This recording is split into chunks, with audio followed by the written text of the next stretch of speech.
لو بہار آ گئی by Shazia Chaudhry. Doctor کہاں ہے؟ ارے کوئی دلہا کی بہن کو ڈھونڈو۔ اور مہندی کی تیاری کے لیے ہال سیٹ کرتے ہوئے جس کی ڈھونڈیاں مچی ہوئی تھی وہ عصر سے کچھ بعد اس ٹائم میں پچھلے لان میں بوسیدہ سی آثار قدیمہ ٹائپ کرسی پر بیٹھی سکون سے تتلیوں اور بھنوروں کو دیکھ رہی تھی، یوں جیسے سرکس لگی ہو اور وہ اس کی واحد تماشائی ہو۔ کہاں گئی؟ ابھی تو ادھر تھی۔ کہیں ہسپتال تو نہیں چلی گئی؟ اس پر ڈیوٹی ادا کرنے کا بھوت شدت سے سوار رہتا ہے۔ 2 ماہ ہوئے ہیں جوائن کیے اور ہم گھڑی بھر کے سلام کو ترس گئے ہیں۔ عالیہ اس کی تایازاد کزن تشویش و ترسی کا مظاہرہ کرتے ہوئے بیک بیک کہہ رہی تھی۔ لو بتاؤ بھلا، سگے بھائی کی شادی ہے اور وہ بھی چچا زاد بہن سے، اور اس کی لاپرواہی اور بیگانگی کا جواب نہیں ملتا۔ آج اگر اس کا باپ زندہ ہوتا تو اماں بھی ان سب کی مشترکہ دادی ٹھنڈی آہ بھر کے نہ جانے کیا داستان چھیڑ بیٹھی تھی۔ بابا ہوتے تو ہم یہاں اس شہر میں بھی نہ ہوتے۔ اس نے ہال کے کمرے کی کھڑکی سے سن لیا تھا۔ حالانکہ یہ اس کی دودیال تھی، مگر بچپن سے جوانی تک اتنا کم آنا جانا رہا تھا کہ وہ ڈھنگ سے اس وسیع و عریض گھر اور اس کے بے شمار مکینوں سے متعارف نہ ہو پائی تھی۔ بابا کنگ ایڈورڈ میڈیکل کالج میں پروفیسر تھے، سو اپنی موت تک بیوی بچوں کے ساتھ مستقل لاہور میں مقیم رہے۔ اماں بھی اور ابا جی کے پاس مہمانوں کی طرح سال میں 1-2 دن کے لیے بچوں کو لے کر ملنے آ جاتے تھے۔ پھر جب زرتاب نے میڈیکل کالج میں داخلہ لیا تو گویا یہ رسم بھی چھٹ گئی۔ پڑھائی پڑھائی اور بس پڑھائی۔ زرتاب نے MBBS کے 5 سال ایسے ہی تعلیمی پند و نساء کے ہمراہ بسرا کیا تھا۔ اس دوران ان کی امی دل کے آپریشن میں زندگی ہار گئی تھی۔ رضوان، اس سے 5 سال بڑا بھائی، ہائر اسٹڈیز کے لیے امریکہ جا بسا تھا، اور پھر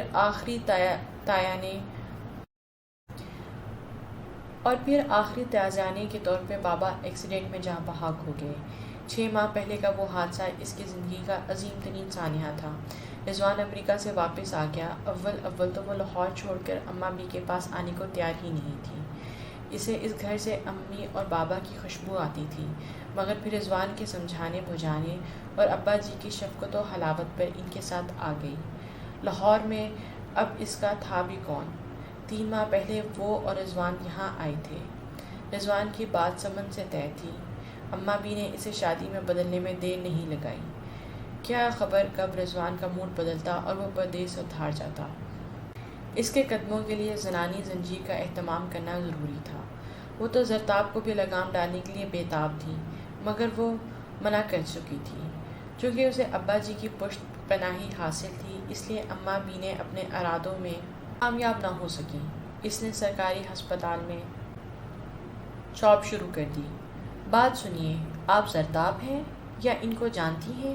وہ بڑے دھیان سے ایک بھنورے اور تتلی کو نارنجی اور سرخ شیڈ کے تر و تازہ گلاب پر پہلے لینڈ کرنے کی جستجو کرتے دیکھ رہی تھی کہ عقب سے ایک تھکی تھکی سی آواز نے پلٹ کر دیکھنے پر مجبور کر دیا۔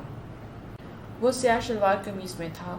کام کی زیادتی نے کچھ بال بے ترتیبی سے پیشانی پر بکھرا دیے تھے۔ پاؤں میں سادہ چپل، آستینیں کوہنیوں تک فولڈ کی ہوئی اور چہرے پر سنجیدگی کا تاثر۔ وہ یقیناً اسے نہیں پہچانتا تھا۔ وہ شاذ ہی دن کے اوقات میں گھر میں پایا جاتا تھا۔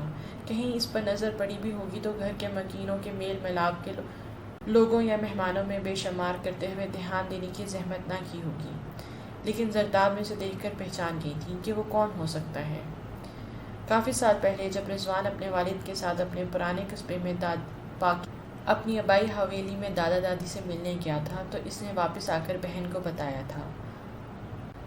ارے بھئی زری، حویلی میں ایک عجیب و غریب کریکٹر کا اضافہ ہوا ہے۔ مجھے تو ابھی پتہ چلا ہے، ورنہ یہ بات تو بہت پرانی ہو چکی ہے۔ کون سی بات؟ ٹھیک طرح سے بتاؤ نا بھائی۔ تمہیں پتہ ہے ابو لوگ 3 بھائی ہیں، اور ان کی اکلوتی بہن طیبہ، جنہیں ہم نے صرف تصویروں میں دیکھا ہے، انہیں پسند کی شادی کے جرم میں ہمیشہ کے لیے خاندان سے بدر کر دیا گیا تھا۔ وہ بیاہ کر شہر آ گئیں۔ ایک بیٹا بھی ہوا۔ خاوند کی موت کے بعد کسی وجہ سے پھپھو گوشہ تنہائی میں چلی گئیں اور اپنے بیٹے فصیح کو نہایت منت سماجت کے بعد ابا جی کے حوالے کر دیا۔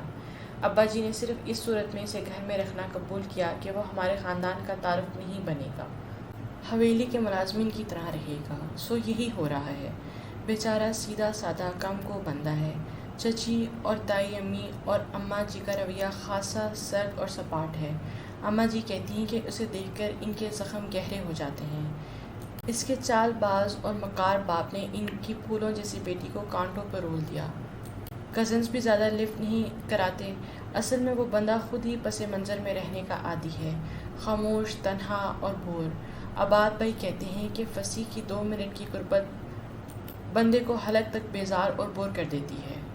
اتفاق سے زرتاب جب بھی بابا کے ساتھ 1 آدھ دن کے لیے یہاں آئی، اس سے براہ راست ملاقات نہ ہو سکی، اور اب جبکہ ہمیشہ کے لیے وہ یہاں آ چکی تھی تو عالیہ کی نشاندہی پر اس نے فصیح کا اچھی طرح جائزہ لے ڈالا تھا۔ تاہم اس کی گھر میں غیر اہم سی حیثیت تھی۔ کچھ وہ بھی دوسروں سے میل ملاپ سے کتراتا تھا۔ وہ جھکی نظروں اور سنجیدہ چہرے کے ساتھ اپنا کام ختم کرنے کے بعد کمرے میں بند ہو جاتا۔ نہیں، وہ یہاں نہیں ہے۔ زرتاب نے اس کی کم علمی سے فائدہ اٹھانے کی ٹھان لی۔ آرام سے جواب دے کر دوبارہ اپنے من پسند مشغلے میں گم ہو گئی۔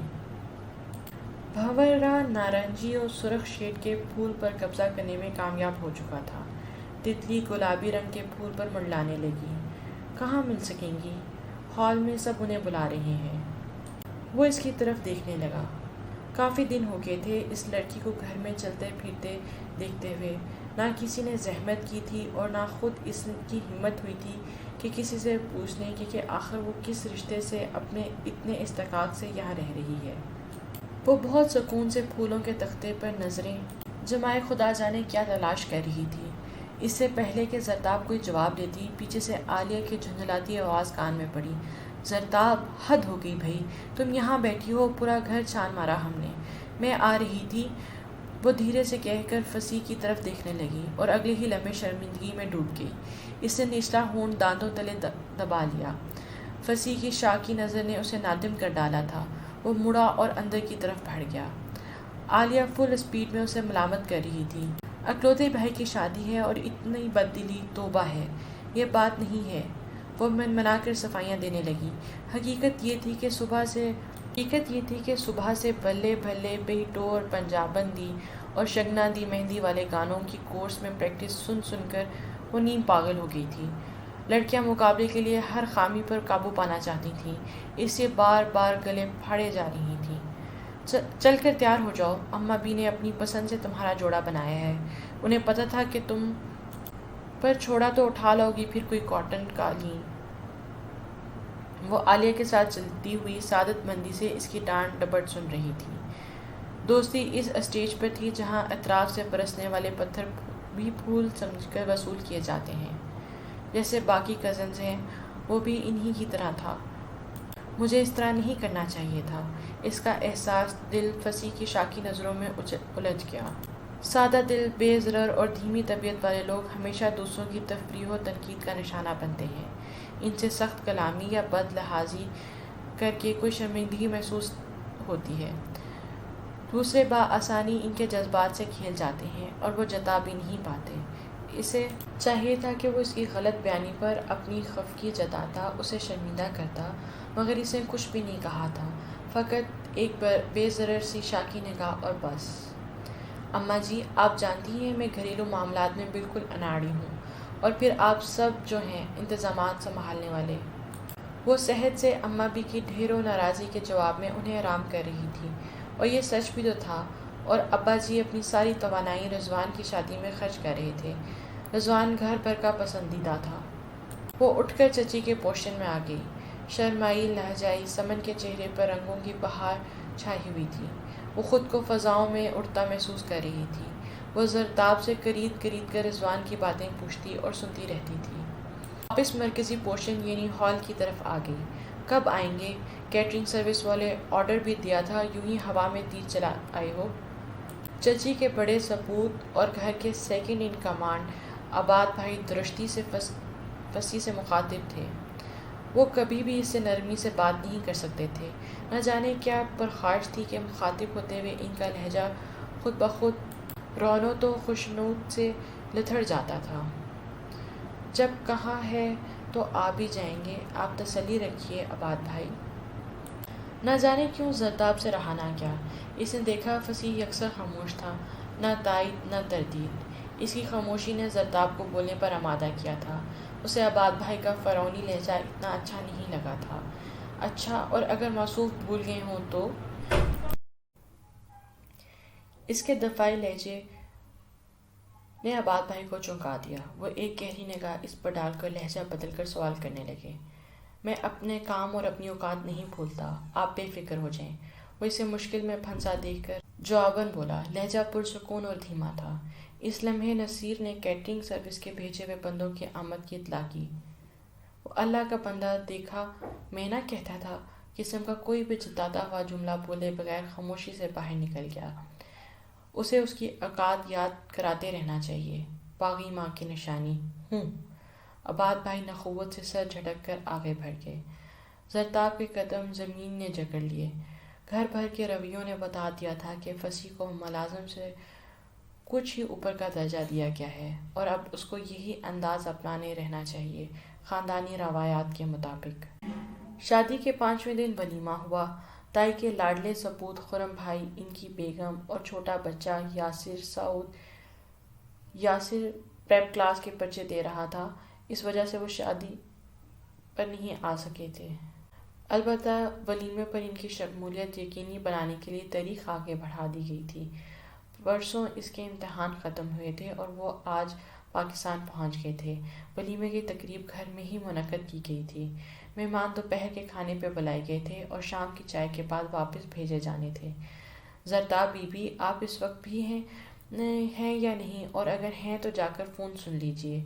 وہ شامیانے کے نیچے سجی کھانے کی میزوں کے آس پاس منڈلاتے لوگوں کو بے دھیانی کے عالم میں دیکھ رہی تھی جب پشت کی طرف سے سادہ سا لہجہ کان میں پڑا اور وہ مڑی۔ فصیح کے ایک ہاتھ میں بھنے ہوئے مرغ کی ٹرے تھی جسے وہ قریبی میز پہ رکھ رہا تھا۔ مہندی سے لے کر اب تک کے سارے انتظامات اس نے کیے اور کروائے تھے۔ خاندان سے حوالے کا خرچ ادا کرنا پڑ رہا تھا۔ کس کا فون ہے؟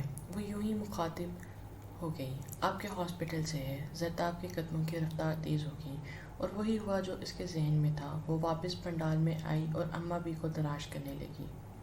یہاں بھی وہی سرگرم عمل نظر آ رہا تھا۔ اسے ادھر ادھر بے تابی سے کسی کو کھوجتے دیکھ کر وہ قریب آ گیا، ایک سوالیہ نظر اس پر ڈالی۔ تھوڑی دیر پہلے تک وہ گولڈن براؤن کمبینیشن کے بھاری کام مدار جھملاتے جوڑے میں مبلوس تھی اور اب فون سن کر واپس آئی تو ہلکے آسمانی شلوار قمیض میں اوور آل بازو پر ڈالے ہوئی تھی۔ فصیح، سنو، اماں بھی کو بتا دینا میں ہسپتال جا رہی ہوں، ایمرجنسی ڈیوٹی پر۔ اس نے اسے قریب آتے دیکھ کر تبدیلی لباس کی وجہ بھی بتا دی۔ بھائی کا ولیمہ تھا اور بہن کو ڈیوٹی عزیز تھی۔ بڑی عجیب سچویشن تھی۔ آپ اپنی ڈیوٹی کا بہت خیال رکھتی ہیں۔ ہاں، وہ ہنس دی، سب کو رکھنا چاہیے۔ کچھ لیں گی نہیں؟ اس کی آواز میں اپنائیت تھی۔ نہیں، میں نے بہت کھایا ہے، شکریہ۔ یہ تو خیر جھوٹ ہے، میں کافی دیر سے آپ کی طرف دیکھ رہا تھا۔ میری گناہ گار نظروں نے آپ کو فقط چمچ پلیٹ سے کھیلتے دیکھا ہے، اور آپ جائیں گی کیسے؟ وہ اس کے ساتھ چلتے ہوئے باہر نکل آیا تھا۔ جیسے روز جاتی ہوں، ٹرین سے۔ مگر اس وقت اسٹیشن پر آپ کو ٹرین مل جائے گی؟ اس نے گھڑی دیکھی، 3 بج رہے تھے۔ یقیناً کوئی نہ کوئی تو مل ہی جائے گی۔ وہ ڈسٹرکٹ کے سرکاری ہسپتال میں جاب کرتی تھی۔ یہاں اس تحصیل میں چھوٹا سا ریلوے اسٹیشن تھا جہاں سے گزرنے والی ٹرین ضلع اور اس کے دیگر تحصیلوں سے ہو کر گزرتی تھی۔ یہاں کے بیشتر لوگ ذرائع آمد و رفت کے لیے ریل گاڑی کو ہی ترجیح دیتے تھے۔ ملازمت پیشہ، کاروباری، فیکٹری ورکرز اور دیگر عام آنے جانے والے۔ اسٹیشن کے گھر سے زیادہ دور نہیں تھا، پیدل رستہ تھا۔ چلیں، میں آپ کو اسٹیشن تک چھوڑ دیتا ہوں، میں خود چلی جاؤں گی، میرا روز کا معمول ہے۔ تمہیں ہی آج پتہ چلا ہے، وہ ملائمت سے بولی، اور اس کا مجھے بہت افسوس ہے۔ بے ساختہ اس کے منہ سے پھسلتا جملہ زرتاب کے قدم رک گیا۔ وہ جوتے کی ٹو سے زمین گرتے ہوئے اپنے دائیں جانب دیکھ رہا تھا۔ تم نے ایف اے کے بعد پڑھائی کیوں چھوڑ دی؟ وہ خاموشی کا وحشت میں مبتلا کر دینے والا خول توڑتے ہوئے مخاطب ہوئی۔ اس سے کہ گھر میں زمینوں کا حساب کتاب رکھنے کے لیے منشی کی ضرورت تھی۔ زمینیں کہیں بھاگی تو نہیں جا رہی تھیں؟ اس نے ڈانٹنے والے انداز میں اسے دیکھا۔ پڑھائی مکمل کرنے کے بعد یہ کام سنبھالا جا سکتا تھا، اور کسی کو نہ صحیح مجھے خود کو تو پالنا تھا نا۔ یہ دھیان میں رہے کہ مجھے اپنے اس ننیالی محل میں صرف نام اور کمرے کی پناہ دی گئی ہے۔ نانا جان میرا تعارف اپنے قریبی عزیز کے بیٹے کے طور پر کراتے ہیں، جسے لاوارث جان کر ہمدردی کے طور پر گھر میں جگہ دے دی ہے۔ اس کا لہجہ بالکل ہموار، سیدھا اور پرسکون تھا۔ وہ لبے بستہ کھڑی ہوگی۔ آپ کب تک واپس آئیں گی؟ حالانکہ اس کی قسم کے حسابات رکھنا گھر کی معمر خواتین یا ذمہ دار افراد کے حال ہی تھا۔ پھر وہ کس ناطے اور کس کھوج میں دریافت کر رہا تھا؟ شاید شام کے 6-7 بجے تک کچھ نہیں کہہ سکتی، وہ اسے گیٹ بند کرنے کا کہتی ہوئی باہر نکل گئی۔ وہ تقریباً 7 بجے گھر پہنچی تھی۔ خلاف معمول گھر میں سناٹا تھا۔ کیا ولیمے کی تقریب اتنی جلدی نپٹ گئی؟ اس نے گیٹ پر کھڑے ملازم سے دریافت کیا۔ پتہ چلا دولہا دلہن اور دیگر مہمان ولیمے سے نپٹ کر چچی کے میکے میں دعوت پر گئے ہیں۔ یوں بھی ولیمے میں 1 ہفتہ بعد ہوا تھا۔ رشتہ داروں کو اپنی دعوتیں نپٹانے کی جلدی تھی۔ رضوان کو واپس امریکہ جانا تھا، اس کی پڑھائی کا حرج ہو رہا تھا۔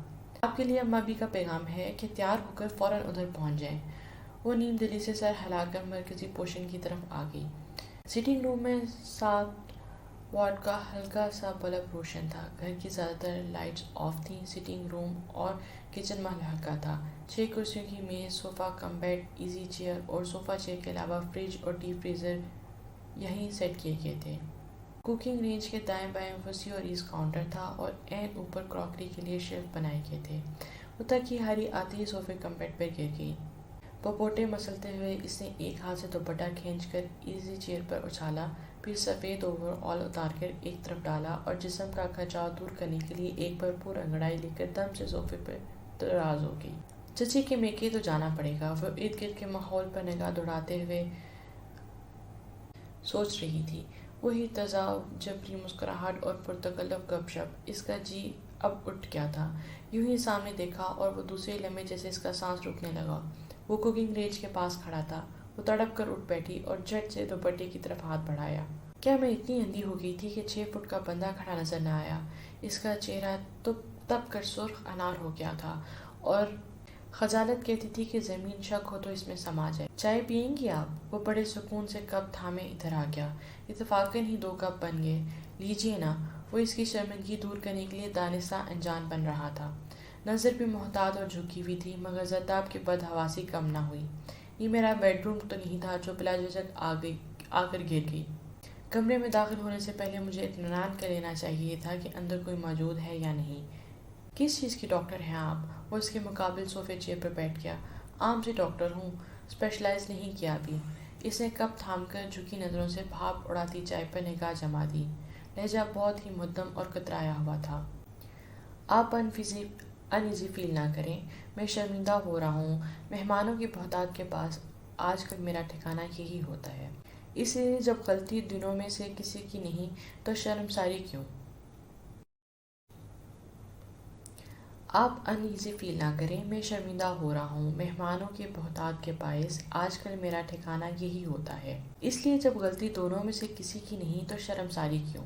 ہم کوئی اور بات کیوں نہ کریں اچھی سی؟ آپ کس میں اسپیشلائز کر رہی ہیں یا کرنے کا ارادہ رکھتی ہیں؟ اس کا انداز اتنا رسانیت لیے ہوئے تھا کہ زرداب کے کھنچے ہوئے اعصاب ڈھیلے پڑ گئے۔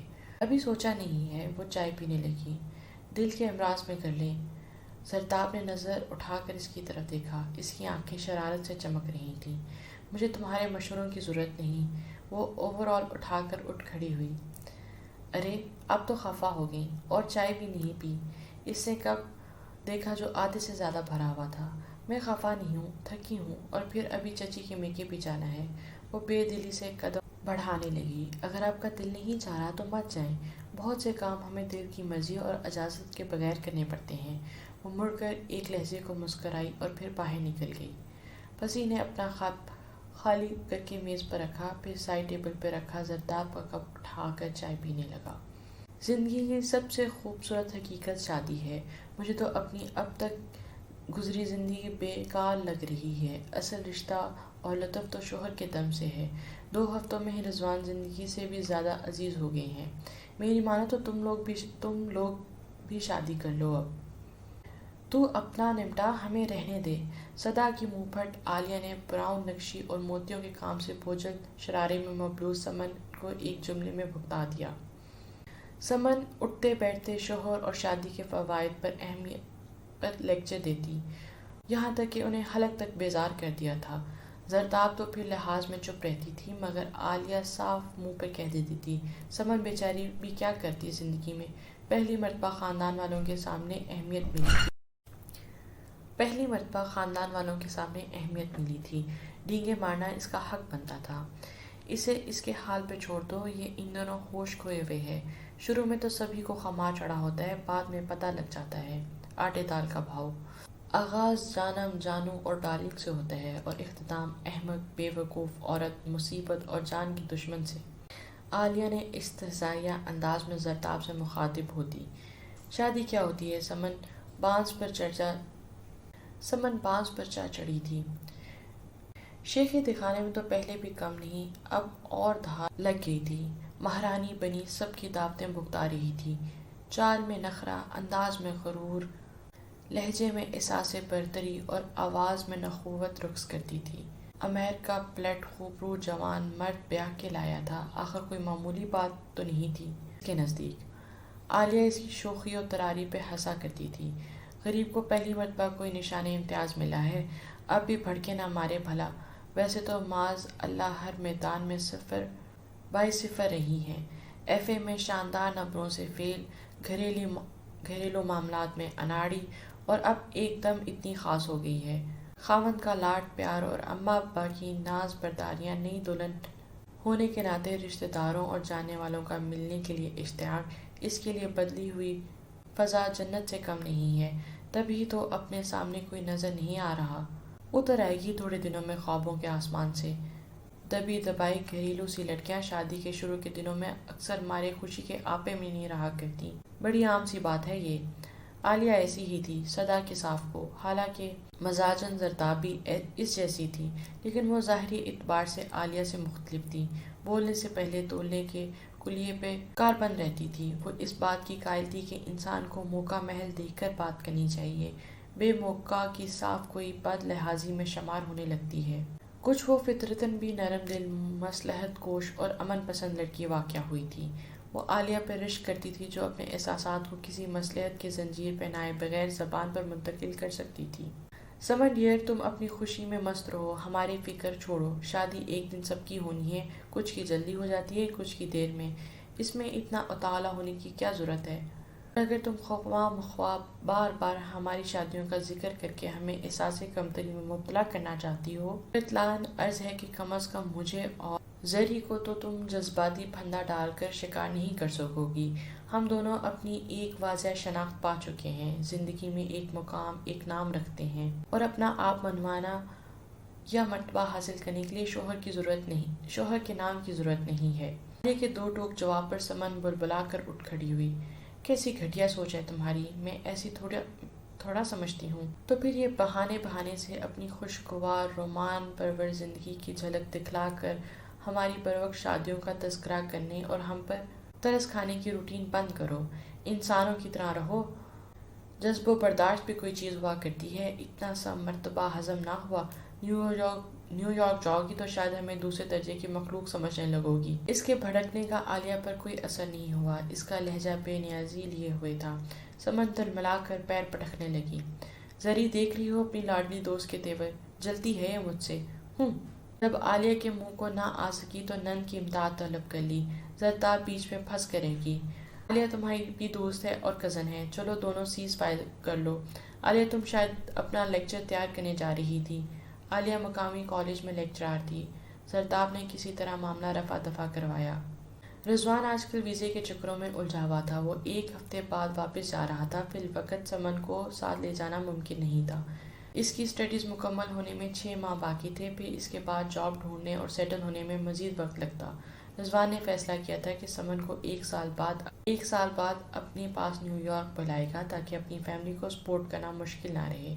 سب بڑے اس کی تجویز پر متفق تھے، یوں بھی خاندان میں اکثر ایسا ہی ہوتا ہے، بیویاں پاکستان میں شوہر کی اولاد اور گھر سنبھالتی تھیں اور مرد مڈل ایسٹ یا امریکہ میں کمائی کرتے تھے، سال میں 1-2 مرتبہ پاکستان آ جاتے اور بس۔ یہ فیصلہ سمن پر بجلی بن کر گرا اور وہ رضوان کی بری طرح عادی ہو چکی تھی، اب اس کے لیے اس کی محبت، اس کی قربت سے دور رہنا اس کے لیے ممکن ہی نہیں رہا تھا۔ رو کے وہ عادی ہوگی، مگر رضوان کی بھی مجبوری تھی، یار تم پہلے بھی تو رہتی تھی نا، اب کیا انوکھی بات ہوگی؟ رضوان نے اس کے آنسو پوچھتے ہوئے تسلی دی۔ پہلے کی بات اور تھی، مجھے اپنی محبت کا عادی بنا کر اب چھوڑ کے جا رہے ہیں۔ اس کے آنسو سیلاب کی طرح رضوان کا دل بھگوتے چلے گئے۔ مجھے تمہارے جذبات کا احساس ہے، تم سے بچھڑنا میرے لیے بھی امتحان سے کم نہیں، مگر مجبوری ہے ڈارلنگ۔ اچھے مستقبل کے لیے کچھ قربانیاں تو دینی پڑتی ہیں۔ میں چاہتا ہوں جب تم نیو یارک میں اپنے گھر میں قدم رکھو تو تمہارے پاس زندگی کی ہر ضروری سہولت موجود ہو۔ اس نے سمن کے گال تھپ تھپاتے ہوئے کہا۔ جانے والوں کو جانا ہی ہوتا ہے۔ لاکھ دل جوئی کے باوجود سمن وقت رخصت بلک پڑی۔ زرتاب بھی اپنے دل میں اداسی محسوس کر رہی تھی۔ ماں باپ کے بعد وہی ایک مضبوط ترین رشتہ رہ گیا تھا اور اب بھی وہ اس کا ساتھ چھوڑے جا رہا تھا۔ رضوان کی دن کی فلائٹ تھی، اتفاق سے زرتاب کی بھی صبح کی ڈیوٹی تھی، مگر رضوان کو خدا حافظ کہنے کے لیے اسے اپنی ڈیوٹی اپنے ساتھی ڈاکٹر طبہ سے بدل لی۔ اب اسے شام 6 بجے سے رات 11 بجے ڈیوٹی دینا تھی۔ کیا ہو رہا ہے ڈاکٹر صاحبہ؟ وہ حسب معمول پچھلے صحن میں پھولوں کی باڑ پہ بھنوروں کا رقص انہماک سے دیکھ رہی تھی کہ عباد بھائی ادھر نکل آئے۔ کچھ نہیں عباد بھائی، یوں ہی اندر بیٹھی بور ہو رہی تھی تو ادھر آ گئی۔ عالیہ ابھی تک کالج سے نہیں لوٹی اور میرا ڈے آف ہے، اس لیے گھر پر نظر آ رہی ہوں۔ سرکاری ہاسپٹل کا یہ فائدہ ہوتا ہے کہ لمبی چوڑی ڈیوٹیاں نہیں بھگتانی پڑتی، نہ بے وجہ پریشرائز ہوتا ہے نہ بندہ۔ پرائیویٹ ہاسپٹل کے ڈاکٹرز کو زیادہ ٹائم دینا پڑتا ہے۔ وہ مسکرائے۔ یہ بات نہیں ہے، جاب بہرحال جاب ہوتی ہے۔ مستقبل کی کیا پلاننگ ہے تمہاری؟ کچھ نہیں، اسپیشلائز کروں گی اور اس کے بعد ظاہر ہے اپنا کلینک سیٹ کرنے کا انتظام کروں گی۔ عباد بھائی کچھ دیر تک اس کے چہرے کو بغور دیکھتے رہے۔ باہر چلو گی سیر کرنے؟ ضرور چلوں گی، مگر اس وقت یہ آفر دینے کی وجہ سمجھ نہیں آ رہی۔ وہ ان کی عجیب و غریب آفر پر حیران رہ گئی۔ ہر بات کی وجہ سمجھ میں آنے لگے تو کوئی مشکل نہ رہے۔ بہرحال آؤ، کچھ دیر انتظار کر لیں عباد بھائی، عالیہ بھی آتی ہوگی، مل کے چلتے ہیں۔ بلکہ آپ اپنی بہن سمن سے بھی پوچھ لیجیے، اس کا دل بھی بہل جائے گا۔ میں نے سب کا ٹھیکہ نہیں لے رکھا۔ وہ اترا چڑھ گئے۔ آفر تمہیں دے رہا ہوں، سارے ٹبر کو نہیں، اٹھ کر ساتھ چل دے۔ زرتاب کو عجیب سا محسوس ہوا۔ چچا کے یہ بیٹے مزاج میں کبھی تولا کبھی ماشا کی حیثیت سے مشہور تھے۔ آج کل گھر میں ان کی شادی کے تذکرے چل رہے۔ عالیہ ایک بات تو بتاؤ۔ وہ وارڈروب سے نائٹ سوٹ نکالتے ہوئے عالیہ سے مخاطب ہوئی۔ عالیہ اور وہ ایک ہی بیڈ روم میں سوتے تھے۔ یہ فصیح کی امی یعنی ہماری پھپھو آج کل کہاں ہوتی ہیں، اور اگر سچ مچ زندہ ہیں تو فصیح کو اپنے ساتھ شہر کیوں نہیں لے جاتی؟ مجھے اس شخص کو دیکھ کے بڑا افسوس ہوتا ہے۔ وہ عمر جو کچھ بننے کچھ کر دکھانے کی ہوتی ہے وہ یہاں غلامی میں تباہ کر رہا ہے۔ تیرے میرے کے احکامات کے پیچھے بھاگنا، گھر کا سودا سلب، زمینوں کا حساب کتاب، ٹوٹی چیزوں کی مرمت کرانا اور آئے گے کا خیال کرنا، یہ کام اس پر زیب نہیں دیتا۔ اتنا بھرپور جوان آدمی ہیں، اس عمر کے مرد تو تعلیم سے فراغت پا کر کسی اچھی نوکری کی تلاش میں بھاگ دوڑ کر رہے ہوتے ہیں، اور یہ ابھی تک بی اے کے پیپرز بھی نہیں دے سکا، اور نہ ہی غالباً اسے بارے میں سوچنے کی فرصت ہے۔ ارے بابا کیسے سوچے، اس کے کام دھندے ختم ہو تبھی نا۔ عالیہ اگلے دن کے لیے انگلش لٹریچر کا لیکچر تیار کر رہی تھی۔ وہ رائٹنگ ٹیبل کے آگے بیٹھی ہوئی تھی، مگر گھر والے تو اس کے مستقبل کے بارے میں سوچ سکتے ہیں نا۔ ابا جی، اماں جی، اس کے نانا نانی ہیں، وہ بھی سگے، ان کا فرض بنتا ہے کہ اپنے لاوارث نواسے کے اچھے مستقبل کے لیے اس کی صحیح سمت میں رہنمائی کریں، اسے دوسرے درجے کے افراد کی طرح ڈیل مت کریں۔ تم اپنا ننھا سا دماغ اس مسئلے پر مت کھپاؤ میڈم، یہ بڑے منزلک اور پیچیدہ مسائل ہیں۔ اماں جی اور ابا اس مسئلے پر کسی کی بات نہیں سنتے۔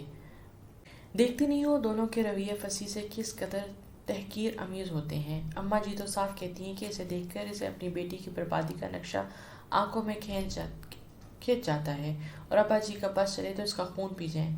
تم دیکھتی نہیں کہ جان بوجھ کر اسے ایسا سلوک کیا جاتا ہے، اسے اس کے باپ کے گناہوں کی سزا دینے کے لیے۔ عالیہ نے کتاب کا دوسرا صفحہ پلٹا۔ مگر کیا جرم ہے اس کے باپ کا؟ یہی نہ کہ ابا جی کی بیٹی اس کی محبت میں مبتلا ہو گئی تھی اور ایسی دیوانی ہو گئی کہ اسے پانے کے لیے سب کچھ چھوڑ دیا۔ ابا جی نے کہا تھا اسے چھوڑ دو یا مجھے چھوڑ دو اور یہاں سے دفع ہو جاؤ۔ بیٹی نے محبت پانے کے لیے باپ کو چھوڑ دیا اور یہاں سے بہت دور چلی گئی۔ شادی کے کچھ عرصے بعد فصیح کا باپ مر گیا اور طیبہ پھپھو منت سماجت کر کے فصیح کو ابا جی کے سپرد کر کے روپوش ہو گئیں۔ اس سارے قصے میں فصیح کا کیا قصور نکلتا ہے؟ ابا جی اور اماں جی کو طیبہ پھپھو سے شکایت ہونی چاہیے تھی، نہ کہ فصیح اور اس کے مرحوم باپ سے۔ اس کی وجہ کیا ہے یہ تو میں نہیں جانتی، مگر اتنا ضرور جانتی ہوں کہ اس گھر میں اس موضوع پر بات کرنا سخت ممنوع ہے۔ وہ طیبہ پھپھو کا حوالہ سننا بھی گوارا نہیں کرتے، نہ امی اور چچی پسند کرتی ہیں، اور عباد بھائی کا تو تمہیں پتہ ہے، انہیں تو یوں بھی فصیح سے اینٹ کتے کا پیر رہتا ہے۔ مگر یہ غلط ہے عالیہ، جو کچھ بھی ہو رہا ہے غلط ہو رہا ہے۔ فصیح بے قصور اور غیر جانبدار ہے، اس معاملے میں اس کی زندگی، اس کا کیریئر تباہ نہیں کرنا چاہیے، اس زیادتی کا کوئی ازالہ ہونا چاہیے۔ مثلاً کیا؟ عالیہ غور سے اس کی طرف دیکھنے لگی۔ ہماری آنکھوں کے سامنے ایک شخص کا دم توڑ رہا ہے عالیہ، کیا ہم اس کی کوئی مدد نہیں کر سکتے؟ وہ بے چینی سے کمرے میں ٹہلنے لگی۔ کیا مدد کرو گی اس کی؟ کیا اپنے ہسپتال میں وارڈ بوائے لگوا دو گی؟ کیا کرو گی؟ ایک بندہ جس کا BA بھی مکمل نہیں اور جس کے پاس کوئی ہنر یا فن بھی نہیں، اسے تم کہاں اور کس شعبے میں فٹ کر سکو گی؟ کچھ نہ کچھ تو بہرحال کروں گی، وہ دل ہی دل میں اپنا ارادہ مضبوط کر رہی تھی، مگر کس ناطے سے؟ عالیہ نے اس کی آنکھوں میں دیکھا۔ انسانیت کے ناطے سے، اس نے سنجیدگی سے کہا۔ فصیح ادھر آؤ، یہاں کھڑے کیا کر رہے ہو؟ زرتاب نے پچھلے صحن میں پیڑ کے پاس کھڑے انہماک سے کچھ سوچتے ہوئے فصیح کو اپنے پاس بلایا تھا۔ میں اس پیڑ کے مرجھائے ہوئے پتوں کو دیکھ رہا تھا۔ کبھی اپنی مرجھائی ہوئی زندگی پر غور کیا ہے؟ زرتاب کا لہجہ تیز اور ناراض تھا۔ فصیح نے چونک کر اس کی طرف دیکھا اور پھر مبہم سا مسکرایا، مگر کچھ نہ بولا۔ زندگی جیسی قیمتی چیزیں بیکار کروانے کے لیے نہیں ہوتی، یہ آزمائش کے لیے دی گئی ہے، اور ہر ایک کو اپنی توفیق اور استعداد کے مطابق اس آزمائش پر پورا اترنا ہوتا ہے۔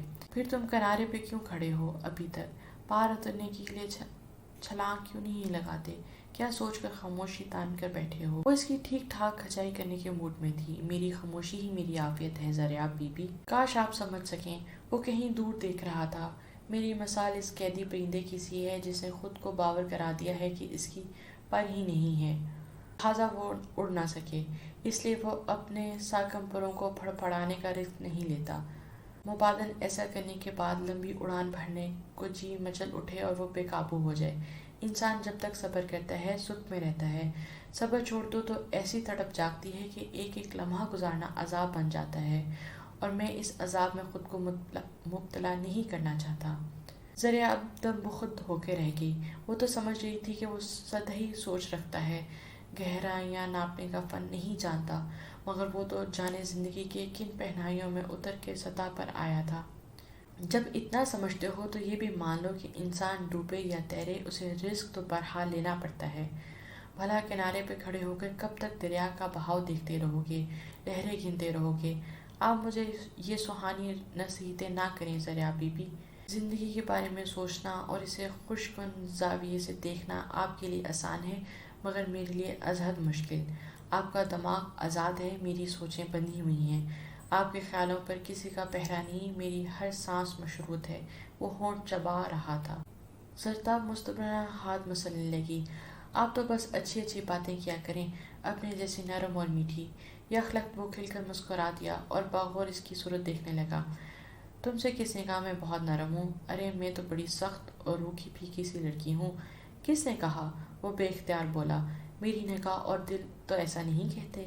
باقی جملہ دل میں مکمل کیا۔ زرتاب کو اس کی خود پر جمی چمکتی ہوئی نگاہوں سے گھبراہٹ ہونے لگی۔ ایک بات کہوں زرتاب بی بی، وہ اچانک سنجیدہ ہو گیا، ماں کا کردار بہت فیئر ہونا چاہیے۔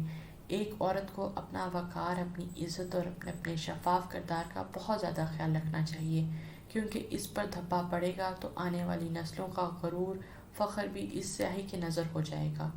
ایک لڑکی جب پیار پانے کے لیے اپنے گھر والوں سے بغاوت کرتی ہے اور انہیں چھوڑ کر گھر سے نکلتی ہے، تو یہ کیوں نہیں سوچتی کہ جب وہ ماں بنے گی تو اس کا اور اس کی اولاد کا کیا ہوگا؟ اس کا کیا اس کی اولاد کو کس کس موڑ پر بھگتنا پڑے گا؟ فصیح کی نظر نیچی، چہرہ سرخ اور ہاتھ کانپ رہے تھے۔ ماں باپ خوش نام اور صحیح اعتبار کے مالک ہوں تو اولاد سینہ تان کر معاشرے سے اپنا حق وصول کرتی ہے، خود کو منواتی ہے، اور اگر ایسا نہ ہو تو اولاد کا سر ہمیشہ جھکا ہی رہتا ہے۔ آپ کہتی ہیں نا زندگی سے اپنا حصہ لو، اور میں کہتا ہوں زندگی نے مجھے جو دینا تھا وہ مجھے مل چکا، اس سے زیادہ میرا اس میں حصہ نہیں۔ فصیح کے پیروں میں چپل تھی اور وہ انگوٹھے سے اس کی سطح کرید رہا تھا۔ فصیح ارے بھائی کہاں مر گیا یہ چھوکرا، جب کام کی باری آ جائے تو غائب ہو جاتا ہے، کونے قدروں میں گھس جاتا ہے، نکما کہیں کا۔ چچی کی تیز چبھتی ہوئی آواز پر فصیح اس پر ایک تھکی ہوئی نظر ڈال کر آگے بڑھ گیا۔ وہ گمسم کیفیت میں کھڑی سوچنے لگی، بھلے وہ 3 سال بعد آئے یا 3000 سال بعد، بس اتنا یاد رکھو زہرا خاتون وہ اس حویلی کی دہلیز کو چھونے کی حقدار بھی نہ ہوگی۔ میں اسے یہ اختیار کبھی نہیں دوں گا، وہ اس قصبے کی زمین پر قدم بھی رکھے اس سے کہنا خود کو وہیں کہیں شہر میں غرق کر لائے۔ لاہور چھوٹا موٹا شہر نہیں ہے، اسے بھی کہیں نہ کہیں پناہ مل ہی جائے گی، آخر اتنا عرصہ بھی تو رہی ہے نا۔ ہاں، کمرے میں ابا جی کے گھن گرج نے وہاں بہت سو کو متوجہ کیا۔ وہ ناشتے کے لیے نیچے آتی زرتاب کو بھی قدم اس طرف مڑنے پر مجبور کر دیا۔ اس نے دیکھا ہال کمرے میں کوئی بھی نہیں جا رہا تھا، سب آس پاس بظاہر کسی بیکار سے کام میں مشغول تھے، اندر صرف اماں جی اور ابا جی تھے۔ میں جانتا ہوں تم مجھ سے چھپ کر اسے چھوکرے کے ساتھ جاتی رہتی ہو اس سے ملنے، لیکن ایک بات کان کھول کر سن لو زہرا، وہ اس گھر میں آئی تو میں زہر کھا لوں گا۔ خدا نہ کرے، اماں جی ہول کر رہ گئی، لیکن میری بات تو سنیے، وہ اتنے برس بعد باہر نکلے گی، پیسہ دھیلا روزی روٹی کہاں سے کرے گی وہ؟ اماں جی کے لہجے میں منت تھی۔ کیوں؟ اتنے سال سے جیل میں ہے، خوبی سیکھ گئی ہوگی زندگی گزارنے کے ڈھنگ۔ ارے تم دیکھنا، چند سال بعد رہا ہو کر آئے گی تو کیسے گناہوں والی بن چکی ہوگی۔ جیل میں کسی ٹائپ کی عورتیں ہوتی ہیں، تمہیں نہیں معلوم کیا؟ جرائم پیشہ، چرسی، شرابی، دھندے والی، چغل خور، چور۔ ابا جی کے لہجے میں طنز اور تلخی تھی۔ زرتاب کے سر پر آسمان ٹوٹ پڑا۔ اس نے آہٹ پر گردن موڑ کے دیکھا، فصیح نہ جانے کب سے اس کے پیچھے کھڑا تھا۔ سودے سلف کا بھاری تھیلا اس کے ہاتھ میں تھا، اس کا پورا وجود کانپ رہا تھا، آنکھیں لہو رنگ تھیں اور چہرہ خطرناک حد تک پیلا۔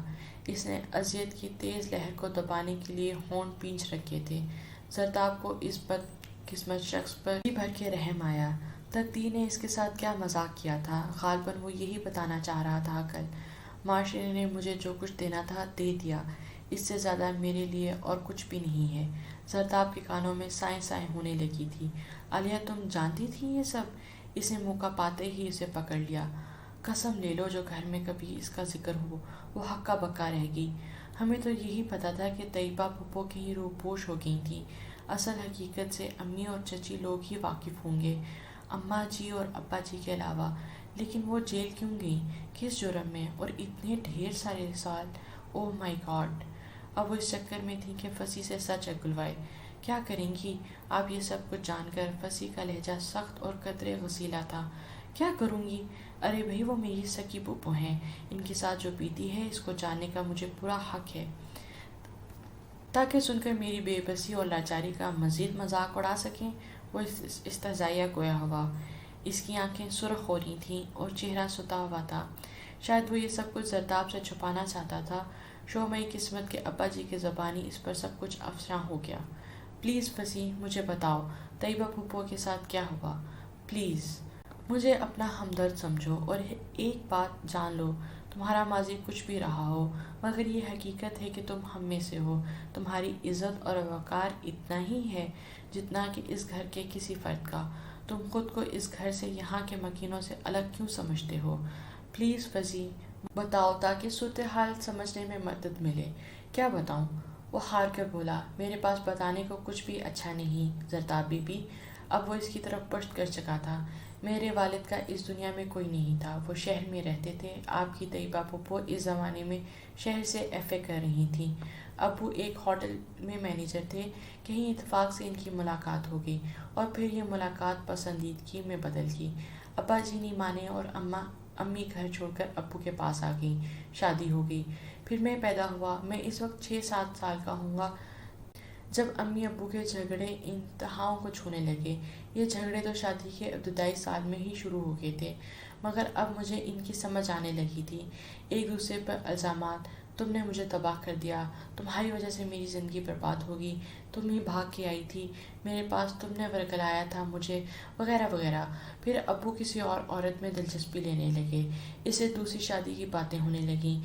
امی غصے سے آتش فشاں بن گئیں۔ آئے دن لڑائیاں۔ مجھے یاد ہے اس روز ابو اپنے پہلو میں ایک سجی سوری حسین عورت کو لیے گھر میں داخل ہوئے تھے۔ اس نے سرخ کا مدار کپڑے اور ڈھیروں زیور پہن رکھا تھا۔ امی اس وقت تیز دھار چھری سے سبزی کاٹ رہی تھیں۔ انہوں نے پتھرائی ہوئی نظروں سے فاتحانہ چہرے اور پہلو میں دلہن لیے کھڑے ابو کو دیکھا، پھر ہر منظر ان کی نظروں میں دھندلا گیا۔ چھری بے انتہا تیز تھی۔ وہ اٹھیں، چھری والا ہاتھ پشت پہ تھا اور ابو کے قریب آئیں، اور پھر دوسرے ہی لمحے وہ چھری سیدھے ابو کے پیٹ میں اتار چکی تھیں۔ ابو کے لیے یہ افتناک کہانی تھی۔ جب تک سمجھ پائے زخمی ہو کر گر چکے تھے۔ میں نے اپنا وعدہ پورا کیا۔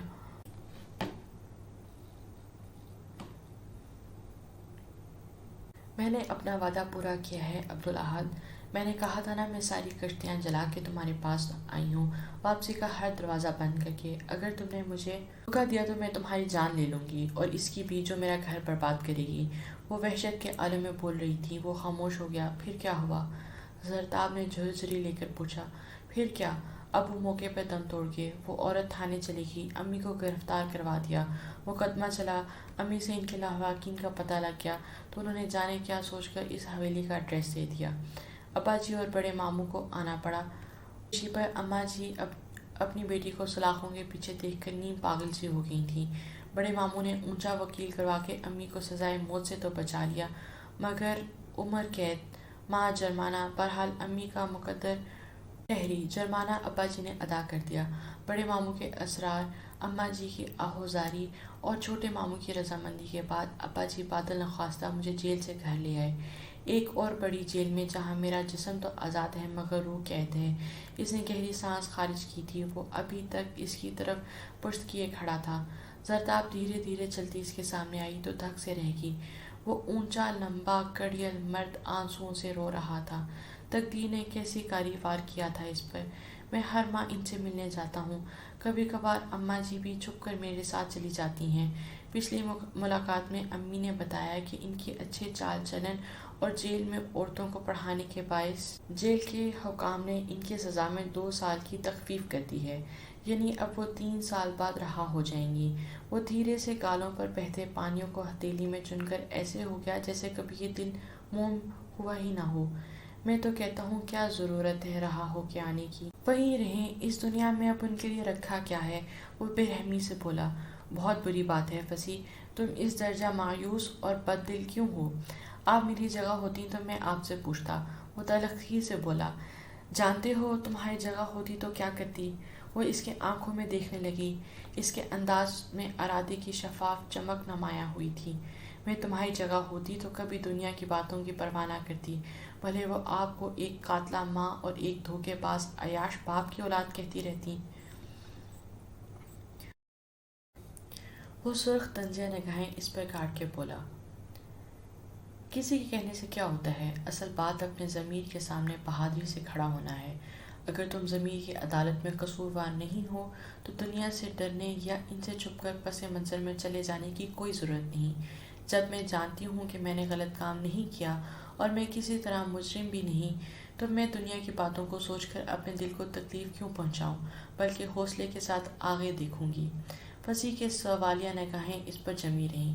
اگر میں تمہاری جگہ ہوتی تو میں سب سے پہلے معاشرے میں ایک باعزت مقام حاصل کرنے کے لیے جدوجہد کرتی، جس کا سب سے اہم اور اولین ذریعہ تعلیم ہے۔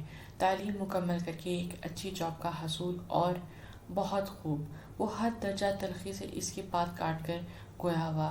اپنے بیک گراؤنڈ میں اتنی ساری خوشنما ڈگریاں اور سرٹیفکیٹ سجا کر میں اس معاشرے میں باعزت مقام حاصل کر سکتا ہوں؟ کیا مذاق ہے، کیا لطیفہ ہے! یہ میرا بھیانک ماضی اور اس کے داغ میرا پیچھا نہیں کریں گے، کیا معاشرے میں عزت حاصل کرنے دیں گے؟ محترمہ زرتاب صاحبہ، آپ کس مستقبل کی بات کر رہی ہیں؟ وہ تنزن سر جھٹکنے لگا، جیسے کسی چھوٹی سی بچی نے بچکانہ بات کہہ دی ہو۔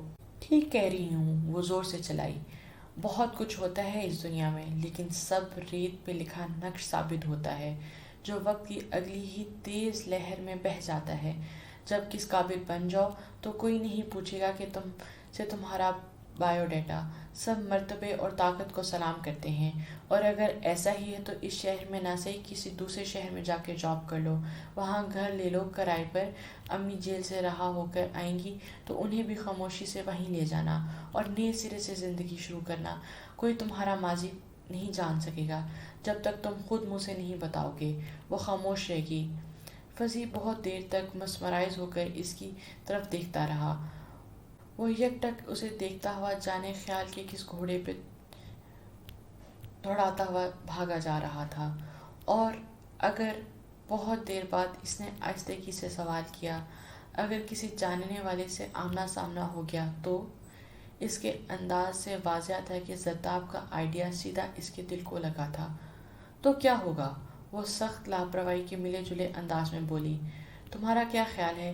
کوئی آشنا مل گیا تو وہ تمہارے گھر آ کے مجمع لگا لے گا، چیخ چیخ کے لوگوں کو تمہاری اور تمہاری امی کی اصلیت بتائے گا؟ ارے کچھ بھی نہیں ہوگا بے وقوف آدمی، وہ تم سے سلام دعا کرے گا یا زیادہ سے زیادہ طنز کرے گا اور اپنی راہ لے گا، اور یا کوئی ایسی انہونی بات نہیں ہے جس پر گہری ریسرچ کی جائے۔ پھر بھی آخر کسی نہ کسی طرح ان لوگوں کو پتہ چل سکتا ہے جہاں میں رہوں گا یا جاب کروں گا۔ وہ متمذہب سا تھا۔ بے شک دنیا اتنی بڑی نہیں ہے، مگر اب اتنی چھوٹی بھی نہیں ہے کہ ہر دوسرے موڑ پر آپ کو جان پہچان کا بندہ ٹکرا جائے۔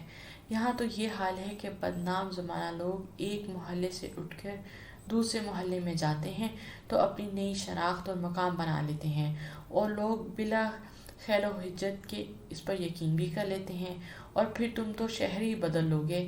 ایسا کرنا اسلام آباد یا پنڈی جا کر رہائش پذیر ہو جانا۔ اور یوں بھی آج کل تو ہمسائے کی خبر نہیں ہوتی، تم شہروں کی بات کرتے ہو۔ کچھ بھی نہیں ہوگا، تمہیں صرف اور صرف ایک مضبوط ارادے اور ایک بھرپور مقصد کی ضرورت ہے۔ فصیح بے یقینی سے اس کی طرف دیکھنے لگا۔ اچانک ہی ارد گرد کے سارے منظر صاف ہو گئے، سوچوں پہ لگے جالے ہٹ گئے اور آگے رستہ دکھائی دینے لگا۔ آپ نے تو اپنی باتوں سے مجھے محصور ہی کر ڈالا زرتاب بی بی، میں خود کو کسی دوسرے سیارے سے آیا ہوا تصور کرنے لگا ہوں۔ یوں لگ رہا ہے کہ اتنے عرصے میں کسی تاریک دنیا میں صبح شام کرتا رہا ہوں، آج زمین پر آیا ہوں اور قدم جما رہا ہوں۔ وہ بہت ہلکے پھلکے انداز میں مخاطب تھا۔ یاد رکھو ایک بار پھر، وہ مڑتے مڑتے دوبارہ بولی، زندگی یوں بیکار گنوانے کے لیے نہیں ہوتی۔ صحیح کہا آپ نے، وہ صدقے دل سے بولا، یہ تو آپ جیسی چیز کو حاصل کر کے دل میں چھپانے کے لیے ہوتی ہے۔ یہ جملہ اس نے دل میں کہا تھا۔ یہ تم کیا کر رہی ہو زری؟ کن چکروں میں پڑ گئی ہو؟ جانتی ہو ابا جی یا گھر کے کسی اور بندے کو بھنک بھی پڑ گئی تو تمہارے ساتھ اور فصیح کے ساتھ کتنا برا ہوگا۔ وہ بی اے کی انگلش لٹریچر کی بک سے پوئم کی سمری بنا رہی تھی جب عالیہ نے کڑے تیور لیے اسے مخاطب کیا تھا۔ جو راستہ تم اس کو دکھا رہی ہو وہ تمہارے لیے بھی خطرناک ثابت ہوگا اور اس کے لیے بھی۔ اب وہ پریشانی کے عالم میں اس کی کرسی کے بازو پر بیٹھ گئی۔ ارے بھائی پیچھے ہٹ کر بیٹھو، آ دیا نا پین، جہاں بیٹھ کر بات کری تھی وہیں کرو۔ آج عالیہ نے اس کے ہاتھ سے رجسٹر لے کر سائڈ پہ رکھ دیا۔ تم کیوں ابا جی اور چچا لوگوں کی مخالفت میں چل رہی ہو؟ جانتی ہو گھر میں فصیح سے کس درجہ نفرت امیز سلوک کیا جاتا ہے؟ وہ اسے ڈپٹ رہی تھی، اور تم ہو کہ صاحب کا مستقبل سندھارنے کی فکر میں ہلکان ہو رہی ہو۔ میں کچھ نہیں کری، میں تو صرف اسے رستہ دکھایا ہے، اس پر چل تو وہ رہا ہے، مگر تم ہر قدم پر اس کا ساتھ دے رہی ہو۔ وہ خفگی سے زرتاب کو گھورنے لگی۔ اگر یہ غلط ہے تو ہاں یہ غلطی میں کر رہی ہوں، لیکن بغیر کسی لالچ یا فائدے کے۔ ایک شخص میری آنکھوں کے سامنے ضائع ہو رہا تھا اور مجھ سے برداشت نہیں ہوا۔ کبھی ایک مرد کا سہارا بکھری ہوئی عورت کو کہیں سے کہیں پہنچا دیتا ہے، اور کبھی ایسا بھی ہوتا ہے کہ ایک عورت ٹوٹے ہوئے پیڑ کی طرح گرے ہوئے مرد کے کچھ کچے حوصلوں کو جمع کر کے اسے پھر سے تناور درخت بنا دیتی ہے۔ زرتاب کا لہجہ ٹھوس تھا۔ عالیہ غور سے اسے دیکھنے لگی۔ تمہاری کیا دلچسپی ہے اس تناور درخت بنانے میں؟ سچ سچ بتاؤ۔ حد ہو گئی، وہ قسم سے تپ کر اٹھ گئی، مگر عالیہ پر اس کے بھڑکنے کا کوئی اثر نہیں ہوا۔ اگر بالفرض اسے گھسیٹ کر کھڑا بھی کر دیا تو کہاں تک چل پائے گا؟ وہ اب تو یہ نہیں ہو سکتا کہ الادین کا چراغ لے کے دنوں میں اس کی حالت بدل جائے اور پھر تمہارے مقابل آنے تک اسے بہت وقت لگے گا اور تم مزید انتظار کی پوزیشن میں نہیں ہو۔ ابا جی آج کل میں تمہارا عباد بھائی سے رشتہ کرانے والے ہیں، پھر کیوں ایک سادہ سا دل انسان کو آس دلا کر اسے عمر بھر کے لیے حلال بخشتی ہو؟ شٹ اپ عالیہ، وہ اشتعال سے کانپنے لگی۔ نہ میرا فصیح سے ایسا کوئی ریلیشن ہے اور نہ عباد بھائی کے ساتھ میرا کوئی ایسا رجحان ہے۔ کہہ دینا اماں جی سے۔ وہ پوری طرح ہونٹ چبا رہی تھی۔ وہ تو جب تم سے پوچھیں تم خود ہی کہہ دینا، مگر جو میں پوچھ رہی ہوں اس کا تمہارے پاس کیا جواب ہے؟ عالیہ سابقہ پرسکون موڈ میں تھی۔ اس کا اور تمہارا کوئی میل نہیں زرتاب، یہ کبھی بھی ممکن نہیں ہو سکے گا۔ میرا دماغ ابھی اتنا خراب نہیں ہوا۔ وہ گھور کر عالیہ کو دیکھنے لگی۔ اگر نہیں ہوا تو بہت اچھی بات ہے، بہت اچھی بات ہے۔ اگر ایسے کسی چور جذبے نے خفیہ طریقے سے تمہاری سوچوں تک سرنگ بنا لی ہے تو اس جذبے کو فوراً ختم کر دو، اس کا گلا گھونٹ دو، اس میں ہی تمہاری بھلائی ہے۔ اگر تم نے دوبارہ ایسی بات کہی تو میں تمہاری صورت نہیں دیکھوں گی آئندہ۔ وہ غضبناک ہو گئی۔ اوکے اوکے بابا، میں سمجھ گئی۔ عالیہ ہاتھ اٹھا کر مسکراتے ہوئے اٹھ کھڑی ہوئی۔ بی بی، خدمت خلق جو بھی کرنا اپنا دامن بچا کے کرنا۔ اچھا آؤ ذرا باہر کا ایک چکر تو لگائیں۔ آج میں تمہیں اپنی ڈرائیونگ کے جوہر دکھاتی ہوں۔ کیا تم نے ڈرائیونگ سیکھ لی؟ اور کیا یار، عباد بھائی کی تھوڑی سی منت اور خوشامد کے بعد ان سے ڈرائیونگ کی الف بے کی ٹریننگ ہی لی تھی۔ تم بھی ان سے سیکھ لو، تمہیں تو وہ خوشی خوشی سکھائیں گے۔ عالیہ نے شرارت سے ایک آنکھ بند کی۔ زرتاب نے غصے سے کشن اٹھا کے دے مارا۔ بہار کا موسم کیا ختم ہوا، قہر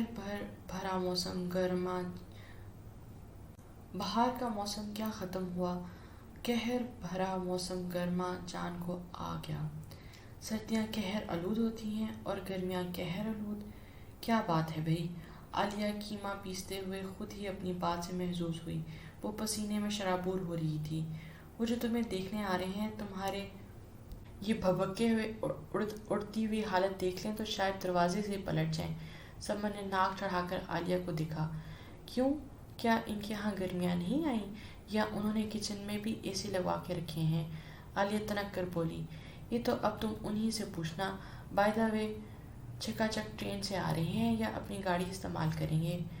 ابھی وائرلیس پہ رابطہ کر کے پوچھتی ہوں، عالیہ فرمانبرداری سے برجستگی کا مظاہرہ کر گئی۔ مٹن کڑھائی کے لوازمات جمع کرتی زرتاب کی ہنسی چھوٹ گئی۔ سمن نے گھورا اسے دیکھا۔ وہ یوں بھی آج کل حد سے زیادہ چڑچڑی ہوئی تھی۔ رضوان سال بعد ایک ماہ کی چھٹی گزار کے پھر واپس امریکہ چلا گیا۔ اسے ساتھ لیے بغیر اس کی پڑھائی مکمل نہیں ہوئی تھی۔ انتظار کی آگ میں جلتی سمن کے لیے آنے والا تنہا اور انتظار سے بوجھل گھڑیاں مزید طویل ہو گئی تھیں۔ وہ دن بھر بے قرار اور بے چین پھرا کرتی تھی، راتوں کو نیند کی گولیاں لے کے سوتی تھی۔ بہت غصہ آ رہا ہے مجھے تمہارے بھائی پر۔ وہ پلٹ کر خواہ مخواہ زرتاب سے الجھ گئی۔ لو سنا تھا نندیں بھابھیوں پر حاوی رہا کرتی ہیں، یہاں بھابھی نند کے کان کتر رہی ہے۔ عالیہ نے ٹھٹا لگا دیا۔ اب وہ پڑھائی مکمل کر کے لوٹے گا مائی ڈیئر بھابھی سمجھی۔ زرتاب نے ایک ایک لفظ پر زور دیا۔ یہ پڑھائی تو میری سوتن ہی بن گئی۔ وہ پیر پٹکتی کچن سے باہر آ گئی۔ بیچاری، زرتاب کے افسوس بھری نظروں نے اس کا پیچھا کیا۔ میرا بس چلے تو رضوان بھائی کو کان سے پکڑ کے لے آؤں۔ میں اسی لیے اتنی جلدی شادی کے حق میں نہیں تھی۔ میں چاہتی تھی پہلے رضوان پڑھائی مکمل کر کے وطن واپس آ جائے اور یہاں آ کر سیٹل ہو جائے تو شادی کا سلسلہ شروع ہو، مگر ابا جی اور اماں جی کو بے اعتباری تھی۔ بے وجہ اس غریب کی سیدھی سادی زندگی کو انتظار اور اضطراب کا نمونہ بنا دیا۔ خیر ان صاحبہ کو بھی خوب ہی آفر آئی ہوئی تھی، بس نہیں چل رہا تھا کہ کل کی ہوتی آج ہو جائے۔ اب بھگتے جلد بازی میں کی گئی شادی کا خمیازہ۔ عالیہ صاحب گوئی سے بولی۔ یہ جو تمہیں دیکھنے آ رہے ہیں یقیناً ابا جی یا اماں جی کے جاننے والے ہوں گے۔ زرتاب نے بات کا رخ بدلا۔ ظاہر ہے۔ عالیہ انہماک سے شامی کباب کی ٹکیاں بنا رہی تھی۔ لڑکا کیا کرتا ہے یہ بھی اماں جی یا ابا جی کو ہی معلوم ہوگا۔ عالیہ نے کندھے اچکائے۔ کچھ خبر تو رکھتی، کہیں ایسے ویسے کے ساتھ رخصت نہ کرتے۔ زرتاب کو پریشانی لاحق ہوئی۔ جو میری قسمت میں ہوگا اسے فرار برحال ممکن نہیں، جو ہوگا دیکھا جائے گا۔ خدا کرے اچھا ہی دیکھنے کو ملے، زرتاب نے دعا کی۔ عالیہ کی منگنی دھوم دھام سے کی گئی۔ یہاں کے رواج کے مطابق لڑکے والوں کی ساری برادری اور ابا جی اور اماں جی کے 50-60 جاننے والے رشتہ داروں، دوست احباب کو بما فیملی دعوت دی گئی۔ شام ہی سے لڑکیوں نے ڈھولک سنبھال لی تھی اور زرتاب حسب عادت اس دھوم دھڑکے والے پنجابی گانوں کے شور سے بچنے کے لیے پچھلے صحن میں پناہ لے چکی تھی۔ کیا بات ہے، آپ یہاں آ کر کیوں بیٹھ گئیں؟ فصیح اسے ڈھونڈتا ہوا پچھلے صحن میں آیا تھا۔ وہ جانتا تھا وہ اسے یہیں ملے گی۔ مجھ سے شور برداشت نہیں ہو رہا تھا۔ کیا آپ کو شادی بیاہ کے گانے پسند نہیں ہیں؟ فصیح نے بغور اس کا سراپا دیکھا۔ سیاہ مکیش کے سوٹ میں اس کا چہرہ کم روشنی میں بھی دمک رہا تھا۔ تمہیں کیسے پتہ چلا؟ وہ حیرانی سے اس کی طرف دیکھنے لگی۔ وہ دھیرے سے مسکرا دیا۔ آپ رضوان صاحب کی شادی پر بھی یہیں آ کر چھپ گئی تھیں۔ میری اور آپ کی پہلی ملاقات یہیں ہوئی تھی۔ اوہ، اسے سمجھ میں نہ آیا اس بات کا کیا جواب دے۔ تمہارے BA کے پیپرز کیسے ہوئے؟ بہت اچھے۔ اکنامکس کا تو بہت ہی اچھا ہوا، اور انگلش لٹریچر کی تو ساری تیاری ہی آپ نے کرائی تھی۔ ویسے پرچے دیتے ہوئے بہت عجیب سا لگا۔ 28 سال کی عمر میں BA کے امتحان میں بیٹھنا بہرحال ایک پرمزہ تجربہ ہے۔ وہ ہنس پڑا۔ مجھے امید ہے تم بہت اچھے نمبروں سے BA میں کامیاب ہو جاؤ گی۔ اب رزلٹ کا انتظار نہ کرو اور MA اکنامکس کا کورس شروع کر دو۔ اگلے سال تمہیں پارٹ 1 اور پارٹ 2 دونوں کے پیپر اکٹھے دینے ہیں۔ یہ تمہاری تمہاری محنت اور ہمت کا امتحان ہے۔ مشکل تو بہرحال پیش آئے گی، مگر مجھے یقین ہے کہ یہ سال گزرنے دیر نہیں لگے گی اور تم خود کو ثابت کرنے میں ضرور کامیاب ہو جاؤ گے۔ اور فصیح نے اس کی امیدوں پر پورا اترنے کے لیے جان لڑا دی۔ اس کی اتنی بے رنگ پھیکی اور ویران زندگی میں یہی تو ایک پربہادر دریچہ تھا۔ وہ اس کے لیے سر تا بہار کی علامت تھی۔ جسے وہ بہار آتی ہو تو ہوائیں ٹھنڈک پہنچاتی ہوں، وہ اس کے لیے دل کی ٹھنڈک تھی۔ بہار آتی ہے تو پھول رنگ اور خوشبو بکھیرتے ہیں، وہ اس کی سوچوں کے آنگن کا پھول تھی۔ بہار آتی ہے تو نرم گرم سی دھوپ سارے منظر روشن کر دیتی ہے، وہ اس کی سرد برفی کی صبحوں کی تر و تازہ اور حرارت بخش دھوپ تھی۔ وہ صرف اس کا تصور کر کے ہی برداشت ہو جاتا تھا۔ پہلے تو تم اپنی پہلی تنخواہ میری ہتھیلی پہ رکھا کرتی تھی، اب اتنے عرصے سے ایک دھیلا بھی نہیں دیا۔ کیا کرتی ہو اتنے پیسوں کا؟ اماں جی بہت غور سے زرتاب کی صورت دیکھ رہی تھیں۔ وہ اپنے پلنگ سے ٹیک لگائے بیٹھی تھی۔ انہوں نے عالیہ کے ہاتھ پیغام دے کر زرتاب کو بلایا تھا۔ زرتاب کو ان کی تفتیشی نظروں اور جارحانہ لب و لہجے سے خوف آنے لگا۔ وہ اماں جی، دراصل چیک ملنا ہے نا، میں وہیں سے اپنا بینک میں جمع کرا دیتی ہوں، وہ ہکلا کر بولی۔ پھر تو فصیح کی کتابوں اور امتحان میں بیٹھنے کے لیے داخلہ فیس کون جمع کراتا ہے؟ اماں جی بہت گہری نظروں سے اس کا چہرہ ٹٹول رہی تھیں۔ زرتاب پسینے میں نہا گئی، اس کے چہرے پر ہوائیاں اڑنے لگیں، تاہم کچھ دیر بعد اس نے خود کو سنبھال لیا۔ لو بتاؤ، ہماری ناک کے نیچے کھیل کھیلا جا رہا ہے اور ہم بے خبر ہیں۔ شک تو مجھے کئی بار ہوا تھا کہ وہ بدبخت بہانے سے تمہارے گرد منڈلاتا رہتا ہے، مگر تمہارے مزاج اور رکھ رکھاؤ کو دیکھتے ہوئے میں نے یہ خیال ذہن سے جھٹک دیا۔ ایسی کوئی بات نہیں ہے اماں جی، میں نے صرف ہمدردی کے ناطے اس کی مدد کی ہے تاکہ وہ کچھ بن جائے، اپنے لیے کچھ کر سکے۔ اس نے جو بننا تھا وہ بن چکا، وہ درستی سے بولی۔ وہ کچھ بھی بن جائے رہے گا ہمارے قدموں کے نیچے۔ کون سی پٹیاں پڑھانے چلی ہو اسے بی بی، خوش کے ناخن لو۔ اگر یہ صرف ہمدردی ہے تو آباد کے رشتے سے انکار کیوں کر رہی ہو؟ بہانے سے ٹال رہی ہو؟ ہمیں تو اب تمہاری اسپیشلائزیشن بھی ہو گئی ہے، اب کیا رکاوٹ ہے؟ بولو۔ وہ ان کے لہجے کی سختی سے خائف ہو گئی۔ اماں جی، کچھ دیر بعد وہ جھجکتے ہوئے ان کے سے مخاطب ہوئی۔ میری بات چھوڑ دیں، صرف فصیح کی بات کریں۔ اماں جی، وہ آپ کا نواسا بھی تو ہے، صرف طیبہ پھوپھو کے شوہر کا بیٹا نہیں ہے، طیبہ پھوپھو کا بھی بیٹا ہے۔ پاپا بتایا کرتے تھے کہ آپ طیبہ پھوپھو کو سب سے زیادہ چاہتی تھیں، بہت لاڈلی بیٹی تھی وہ آپ کی، پھر ان کی نشانی ان کی اولاد سے اتنا حقارت آمیز سلوک کیوں؟ اماں جی کے کلیجے پر ہاتھ پڑا تھا۔ مر گئی میرے لیے وہ بھرائی ہوئی ناراض آواز میں گویا ہوئی۔ مر گئی ہیں تو پھر چوری چھپے ان سے ملنے کیوں جاتی ہیں؟ اس کی بات سن کر اماں جی کا چہرہ دھواں دھواں ہو گیا، ان کے ہاتھ واضح طور پر کانپنے لگے۔ ہمیں تو مار ہی دیا ہے اس نے، گھر چھوڑ کر شادی کرنا کیا کم رسوائی تھی جو اس کو قتل کر کے جیل کی سلاخوں کے پیچھے عمر برباد کر کے ہماری رہی سہی عزت بھی خاک میں ملا دی۔ تو آپ نے ان کی ضد پر ان کی شادی کیوں نہ کرائی، ان سے جرح کی؟ ہم سمجھ رہے تھے کہ گھر چھوڑے جانے کی دھمکی سن کر وہ خاموش ہو کر بیٹھ جائے گی، مگر وہ تو سچ مچ ہمیں چھوڑ کر چلے گی۔ ہمارے مقابلے میں اس شیطان کو چن لیا، کیا ملا؟ خود بھی تباہ ہوئی اور ہمیں بھی منہ دکھانے کے قابل نہ چھوڑا۔ اس لڑکی کو دیکھتی ہوں تو اپنی بیٹی کی بربادی کا زخم پھر سے تازہ ہو جاتا ہے۔ جو سلوک آپ لوگ فصیح سے کر رہی ہیں، یہ تو طیبہ پھپھو کو مزید برباد کرنے اور ظلم ڈھانے کے مترادف ہے۔ ان کا لاڈلا یہاں ملازموں سے بدتر حالت میں پڑا ہوا ہے، ملازموں کو تو پھر مہینے بعد تنخواہ مل جاتی ہے، اس بیچارے کو یہ آسرا بھی نہیں۔ اگر میں نے اس کی ضرورتیں دیکھ کر چند ہزار اسے دے دیے تو آپ کو اتنا ناگوار گزرا کہ آپ نے الٹے سیدھے الزامات کی بوچھاڑ کر دی۔ اب کہ اماں جی خاموش نہیں، آپ نے کبھی اس بات پر غور کیا وہ اس بے بسی کے عالم میں آپ کے پاس کیوں چپکا ہوا ہے؟ وہ جوان ہے، عاقل و بالغ ہے، ہاتھوں میں پیروں میں طاقت ہے، اپنی مرضی کا مالک ہے۔ وہ یہاں سے جانا چاہتا ہے تو اسے کون روک سکتا تھا؟ وہ یہاں رہنے کا پابند تو نہیں، وہ صرف آپ سے وابستگی، آپ سے محبت اور رشتے کی مان کی خاطر آپ سے جڑا رہا۔ آپ کا کیا خیال ہے آپ نے اسے قید کر رکھا ہے، یا اگر وہ یہاں سے گیا تو اسے کہیں پناہ نہیں ملے گی؟ آپ کی غلط فہمی ہے اماں جی، وہ کہیں سے بھی اپنی زندگی شروع کر سکتا تھا، مگر اس نے اپنوں کے ساتھ کو ترجیح دی۔ وہ کوئی لڑکی تو نہیں تھا جسے زمانے کی گرم ہوا مرجھا دیتی۔ مرد کے لیے اس دنیا میں بڑی جگہ ہے اماں جی، اس کا ماضی کچھ بھی رہا ہو، اسے بھولنے میں یہ دنیا بس 4 دن ہی لگاتی ہے۔ ہاں، لڑکی کا معاملہ البتہ الگ ہے۔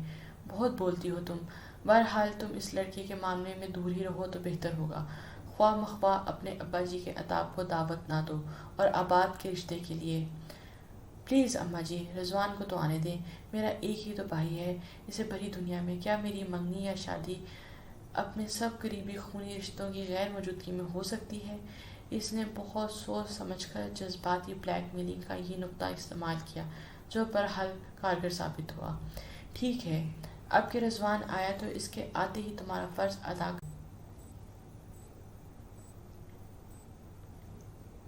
غضب خدا کا، اپنی عمر تو دیکھو، اس عمر میں تو لڑکیاں 2 بچوں کی مائیں بن چکی ہوتی ہیں۔ ارے وقت گزر گیا تو کوئی نہیں پوچھے گا لڑکی۔ اچھا اماں جی، وہ خطرہ ٹلتے ہی شکر کرتے اٹھ کھڑی ہوئی۔ اب آپ سے رضوان کی لمبی مدت تک واپسی نہ آنے کی دعا مانگتی تھی۔ اب اسے رضوان کی لمبی مدت تک واپس نہ آنے کی دعا مانگنی تھی۔ یہ کیا غضب ہو گیا بھائی؟ میں تو تمہاری اس قدر عادی ہو گئی ہوں کہ سونے سے پہلے تمہارے سارے دن کی کتھا نہ سنوں تو چین نہیں پڑتا، اپنے دل کا بوجھ ہلکا کر کے سوتی ہوں۔ عالیہ بری طرح بخلا گئی۔ یہ عادت تو تمہیں یوں بھی اب بدلنا ہی ہوگی۔ شادی کے بعد تو بہرحال میں تمہاری یہ خدمت نہیں کر سکتی، چند ماہ کی تو بات ہے، پھر تم اپنے نئے گھر روانہ ہو جاؤ گی۔ زرداب سوٹ کیس میں احتیاط سے اپنے کپڑے رکھ رہی تھی۔ ارے تمہیں ذرا دکھ نہیں ہو رہا یہاں سے جانے کا؟ عالیہ نے تپ کر اس کے ہاتھ سے ہینگر چھین لیا۔ کیا کروں، سرکاری آرڈر آیا ہے، ٹرانسفر ہوا ہے میرا نوکری میں، ایسا تو بہرحال ہوتا رہتا ہے، کوئی نئی بات تھوڑی ہے جس پر حیرت کے سمندر میں غوطہ لگانے لگوں۔ وہ پرسکون انداز میں پیکنگ کر رہی تھی۔ تم سرکاری نوکری چھوڑ کر اپنا ذاتی کلینک کیوں نہیں سیٹ کر لیتی؟ یہاں ویسے بھی اچھے کلینک کی کمی ہے۔ وہ بات کا منصوبہ ہے، فی الحال تو نوکری کروں گی۔ ابا جی اور اماں جی بڑی مشکل سے اسے اکیلا بھیجنے پر راضی ہوئے تھے۔ نوکری چھوڑنے پر بھی حدت الوسیع زور ڈالا تھا۔ عباد بھائی بھی بہت مشتعل نظر آ رہے تھے۔ آخر کیا چاہتی ہو تم؟ وہ اسے کے خالہ میں اس کے پاس چلے آئے۔ کیوں خواہ مخواہ لٹکا رہی ہو؟ واضح جواب کیوں نہیں دیتی؟ کیا جواب دوں؟ یہ تو بڑوں کے معاملے ہیں، یوں بھی ابھی رضوان واپس نہیں آیا، وہ آ جائے تو بات آگے بڑھے گی۔ وہ مصلحت سے کام لینے پر مجبور تھی۔ آپ جا رہی ہیں؟ فصیح موقع پا کر اس کے پاس آیا تھا۔ اس کے لہجے میں عجیب سی حسرت تھی۔ ہاں، جانا تو ہوگا، میرا پنڈی ٹرانسفر ہو گیا ہے۔ میرے سفر کو ادھورا چھوڑ کر جا رہی ہیں؟ اس کی آنکھوں میں شکایت تھی۔ کہ مجھے یقین ہے کہ باقی کا سفر تم بڑی سہولت سے طے کر لو گے۔ وقت کم ہے، ایم اے کے امتحانات سر پر ہیں، اس وقت سب کچھ بھول جاؤ اور پوری توجہ پیپرز پر رکھو۔ اس کے بعد یہاں کسی اور شہر میں اچھی جاب کی تلاش شروع کر دینا۔ یہ مراحل آپ کے بغیر کیسے طے کروں گا؟ وہ واضح طور پر اداس دکھائی دے رہا تھا۔ اب یہ سارے مرحلے ہی آسان ہیں، مگر میں خود کو کیسے سمجھاؤں کہ آپ کا ساتھ صرف اندھیروں تک میرا ساتھ تھا، روشنی آتے ہی آپ مجھے اس کی چکا چوند میں الجھانے کی خود سائٹ پر ہو گئی ہیں۔ اچھا چھوڑو یہ باتیں، کچھ اور کہو۔ کہہ دوں؟ وہ اس کی آنکھوں میں جھانکنے لگا۔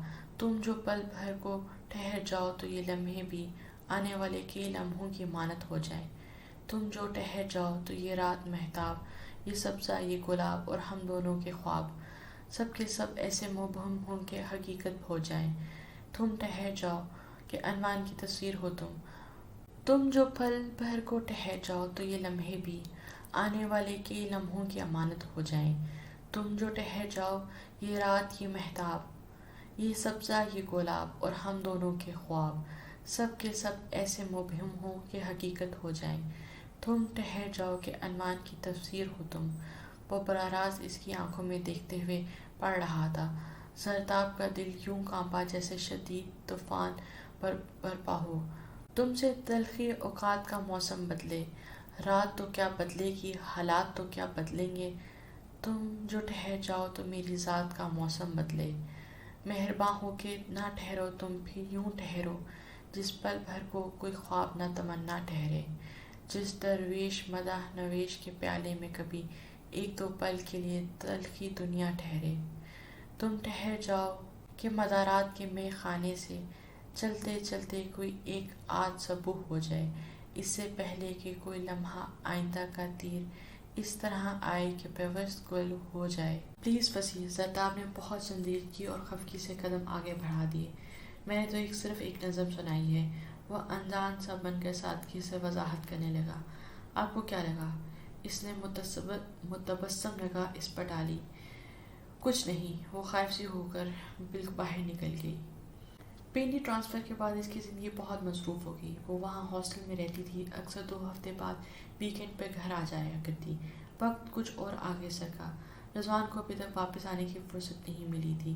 عالیہ کی شادی ہوگی اور بالآخر فصیح نے ماسٹرز کے پرچے دے دیے، اور جب 6 ماہ بعد رزلٹ آیا تو فصیح کو اپنی کامیابی پر یقین نہیں آ رہا تھا۔ وہ بڑے اچھے نمبروں سے پاس ہوا تھا۔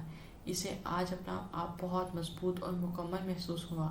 یوں لگا جیسے اس کے پاس سر اٹھا کر چلنے کے لیے طاقت آ گئی ہو۔ اب میں اپنے لیے اور اپنے سے وابستہ رشتوں کے لیے کچھ کر سکتا ہوں، اس نے طمانینت سے سوچا۔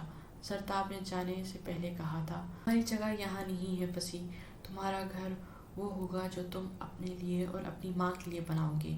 یہاں تم ایک مہمان ہو، اور مہمانوں کو گھر والوں پر غیر ضروری بوجھ بن کر نہیں رہنا چاہیے۔ تمہاری فیملی تمہاری ماں کے ساتھ مکمل ہوتی ہے، اور تمہارے ساتھ بھی، اس نے سوچا۔ صاحبزادے کے پرزے نکل آئے ہیں۔ ذرا پوچھو تو نوابزادے سے آج کل شہر کے بار بار چکر کیوں لگائے جا رہے ہیں؟ عباد کا لہجہ نفرت سے سلگ رہا تھا۔ ابا جی نے کافی بگڑتے تیوروں سے اپنے کمرے میں بلایا تھا، جہاں عباد بھائی پہلے سے موجود تھے۔ کیوں بھئی خبیث کے پتر، کہاں دفع ہوتے ہو روز روز؟ ابا جی بھڑک کر شعلہ بن گئے۔ میں نوکری کی تلاش میں جاتا ہوں۔ ادب مانع تھا، اس لیے سر جھکا کے جیسے اپنے جرم کا اعتراف کیا۔ بہت خوب، اب یہ 2 ٹکے کا انسان نوکری کرے گا، اپنی مرضی کرے گا؟ عباد بھائی نے تنزیہ اس کی طرف دیکھا۔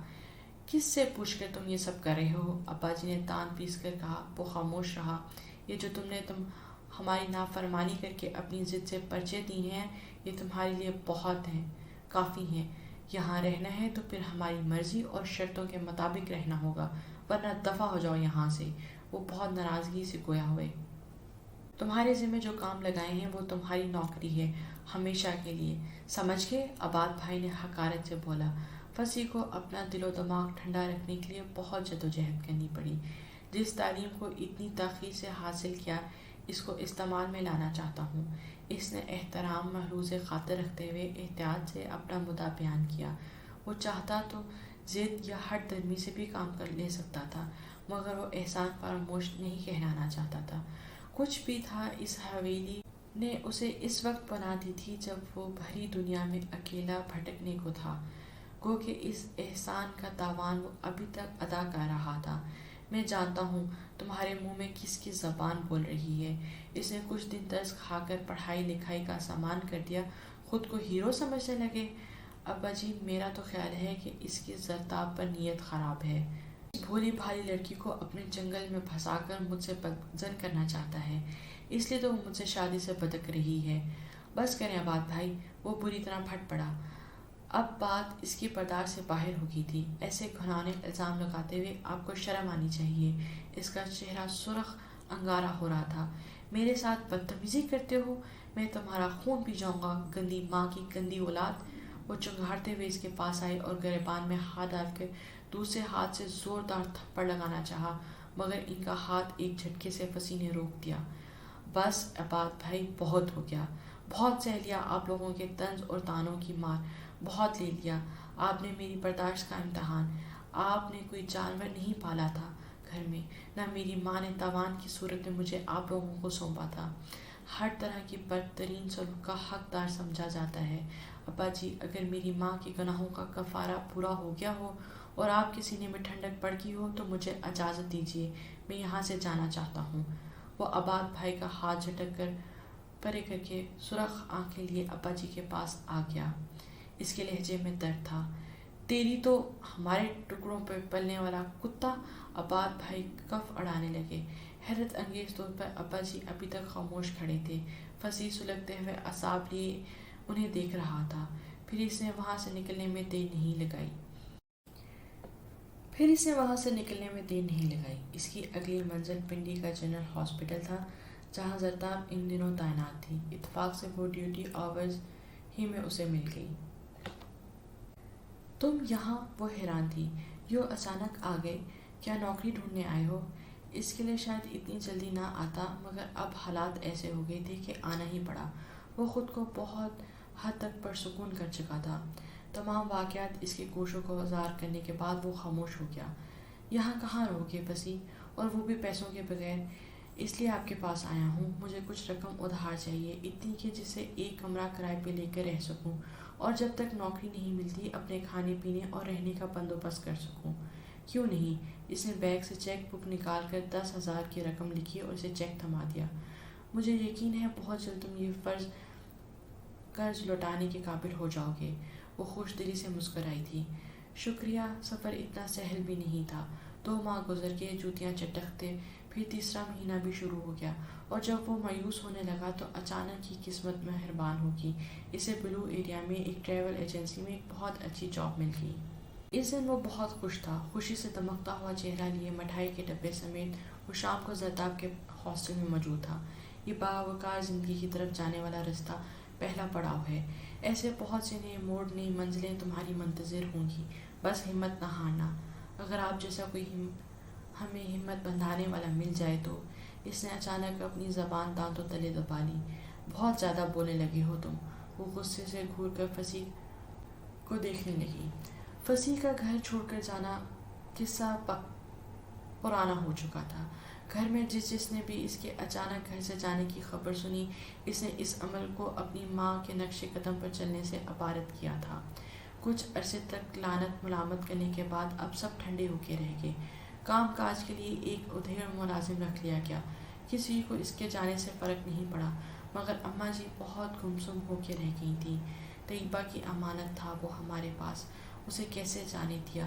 جہاں اتنا عرصہ رکھا، وہ اکثر خود کلامی کے انداز میں کہتی تھیں۔ اس کے ساتھ جا کے طیبہ سے 2 گھڑی مل لیتی تھی۔ اماں کو اپنے اکلوتے نواسے کی اس طرح چلے جانے کا بڑا رنج ہوا، جانے کہاں اور کن حالوں میں ہوگا۔ پھر ایک دن زرتاب نے آ کر بتایا، وہ خیریت سے ہے اماں جی، گزشتہ 8-9 ماہ سے پنڈی میں رہ رہا ہے، اسے اچھی نوکری بھی مل گئی ہے۔ اماں جی کے چہرے پر روشن ہو گئے۔ شکر ہے خدا کا، مگر تمہیں کیسے پتہ چلا؟ میں ملی ہوں اس سے، اس نے سر جھکا کر اعتراف کیا۔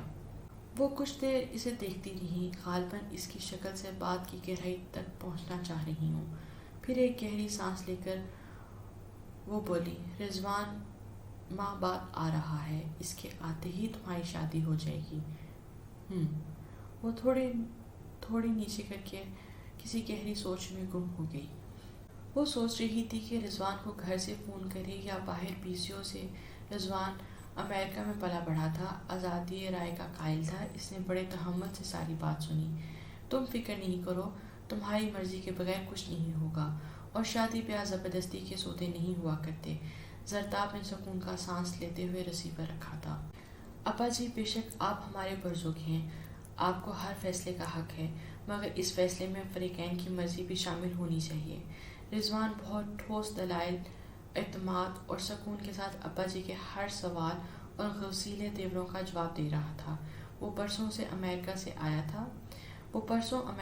آیا تھا۔ اس کے آتے ہی سمن کا موڈ گل و گلزار ہو گیا تھا۔ ابا جی اور اماں جی نے یہ سنہری موقع ہاتھ آتے ہی اپنے 3-4 سال پرانا بکھیڑا نپٹانے کی تحریک شروع کر دی۔ ہم نے کبھی کسی معاملے میں فیصلہ کرنے میں اتنی تاخیر نہیں کی، نہ کسی کے بہانے سنے ہیں۔ اپنی بہن سے کہو ہماری دی ہوئی آزادی اور محبت کا ناجائز فائدہ نہ اٹھائے۔ ہم صرف اس لیے برداشت کر لیتے ہیں کہ بن ماں باپ کی بچی ہے، نادان ہے، مگر اب پانی سر سے گزر چکا ہے، شادی کی عمر نکلی جا رہی ہے، اور 1-2 سال بعد ڈھنگ کا رشتہ نہیں ملے گا۔ ابا جی نے آغاز بڑی گھن گرج کے ساتھ کیا تھا۔ جو رشتہ آپ کی نظر میں ہے، زرتاب کی ادھر مرضی نہیں ہے۔ تو پھر اور کدھر مرضی ہے اس کی؟ وہ جلال میں آگے اور دانت پیس کر گویا ہوئے، ہمارے یہاں آج تک لڑکوں کو اپنی مرضی کی جرأت نہیں ہوئی، یہاں کل کی چھوکری اپنی مرضی بتائے گی ہمیں؟ اگر وہ یہ حق نہیں دیا گیا تو غلط کیا گیا۔ یہ باعث فخر نہیں، باعث افسوس ہے۔ رضوان بہت سکون سے گویا ہوا، آپ لوگوں کی ضد نے مجھے اور سمن کو وقت سے پہلے باندھ دیا، جس کی وجہ سے وہ 3 سال سے انتظار کا عذاب کاٹ رہی ہے۔ شادی کا ٹائم تب تھا جب میں مکمل طور پہ سیٹل ہو جاتا۔ اس کا لہجہ ابا جی کے روایتی جذباتی دماغ کو شکست دے گیا۔ وہ غضبناک ہو کر گرجنے برسنے لگے۔ زرتاب بھی لپیٹ میں آئی، لیکن ہوا وہی جو رضوان نے چاہا۔ اس نے بہت اچھے طریقے سے بہن کا مقدمہ لڑا۔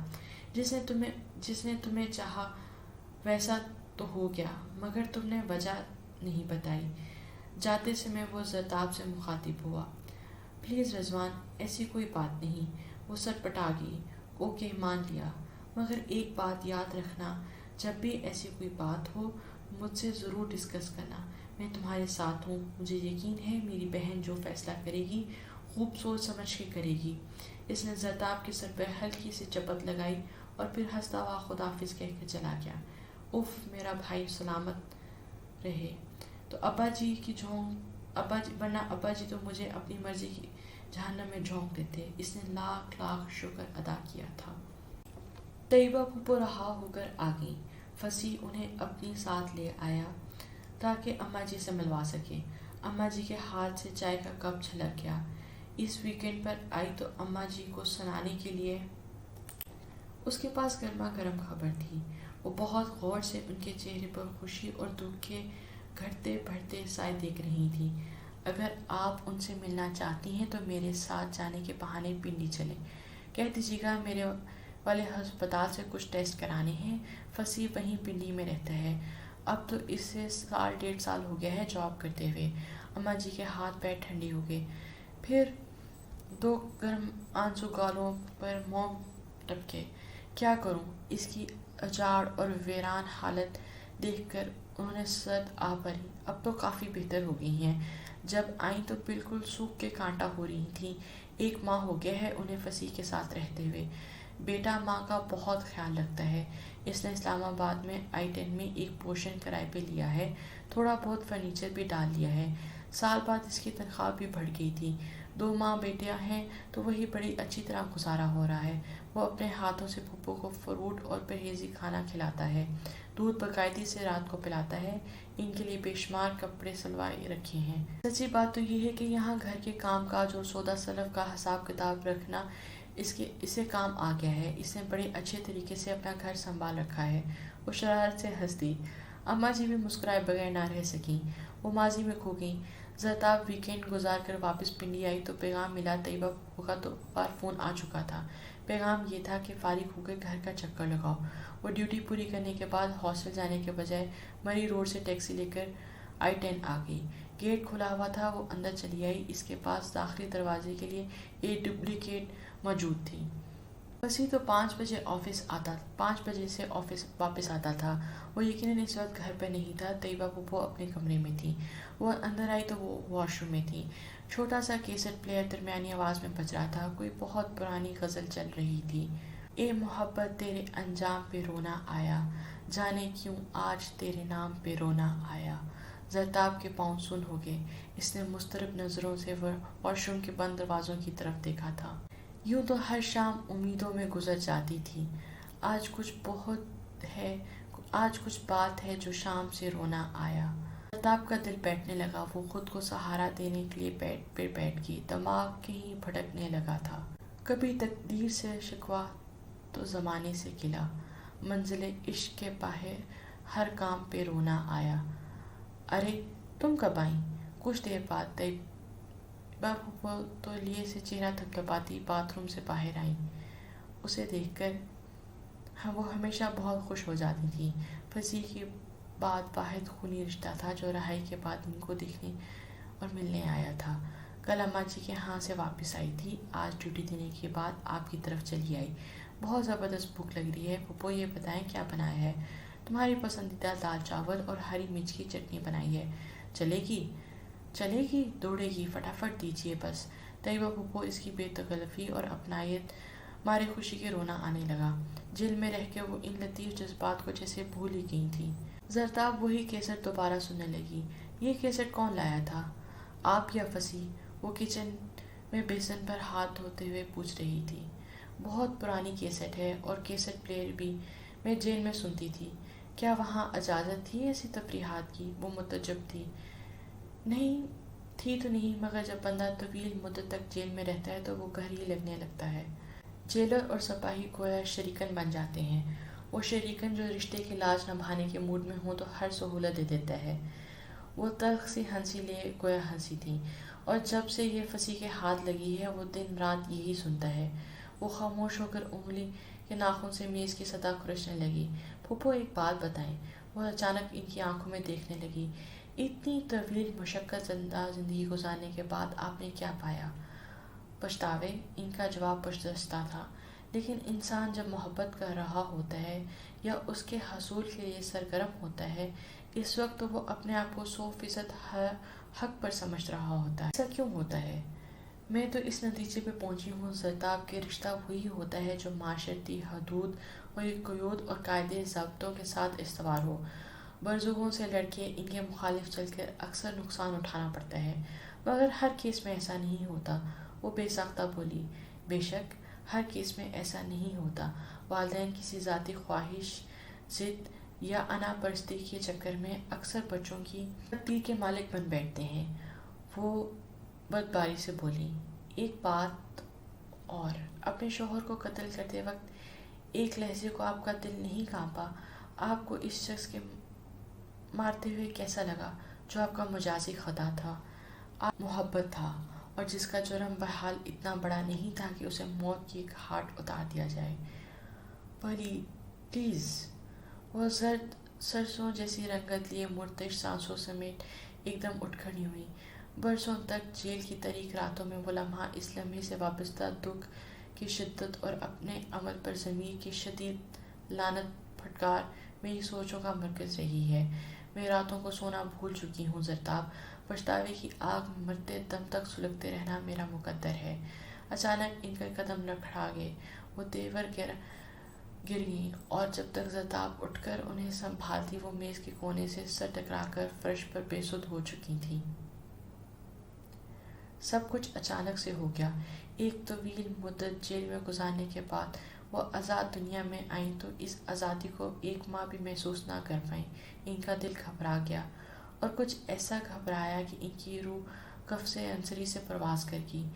فصیح نے ان کی موت کی اطلاع حویلی میں بھجائی تھی۔ طیبہ پھپھو کی یہی وصیت تھی کہ کم از کم آخری وقت میں انہیں باپ اور بھائیوں کا کندھا مل جائے۔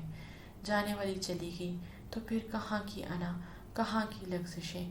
دشمنیاں تو زندہ لوگوں کے ساتھ کی جاتی ہیں۔ ابا جی پھوٹ پھوٹ کے روئے تھے کہ بیٹی کا آخری دیدار کرتے ہوئے پہلی بار فصیح کو پورے دل سے گلے لگایا، پھر زندگی کا عنوان کچھ اور ہو گیا۔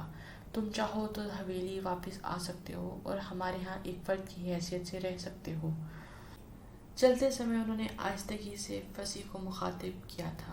وہ لوگ فصیح کے گھر میں ٹھہرے ہوئے تھے اور یہ بھی جان چکے تھے کہ ان 3-4 سالوں کی کڑی مشقت نے فصیح کو اس قابل کر دیا تھا کہ اب وہ معاشرے میں ایک مقام حاصل کرنے کی دوڑ میں برابر کا شریک بن چکا تھا۔ اس نے بہت کم عرصے میں خود کو اس کا اہل ثابت کر دیا تھا۔ شکریہ ابا جی، میری جاب بہت اچھی ہے، اس میں ترقی کے امکانات بھی واضح ہیں، اس لیے میں یہاں بہت مطمئن ہوں، اس نے دعویداری سے جواب دیا۔ ابا جی ہونٹ چبانے لگے، وہ کچھ سوچ رہے تھے۔ ٹھیک 1 ماہ بعد فصیح کو حویلی بلوایا گیا۔ ابا جی نے اپنی جائیداد اپنے 4 بچوں، 3 بیٹوں اور 1 بیٹی میں شرعی لحاظ سے تقسیم کر دی۔ زرتاب اور رضوان کے مرحوم باپ کا حصہ ان دونوں کو ملا تھا اور طیبہ پھوپھو کے حصے کی جائیداد ان کے واحد وارث فصیح کے نام کر دی گئی۔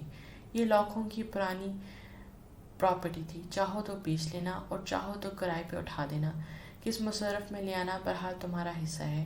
ابا جی کے کاغذات کی فائل فصیح کے سپرد کر دی گئی۔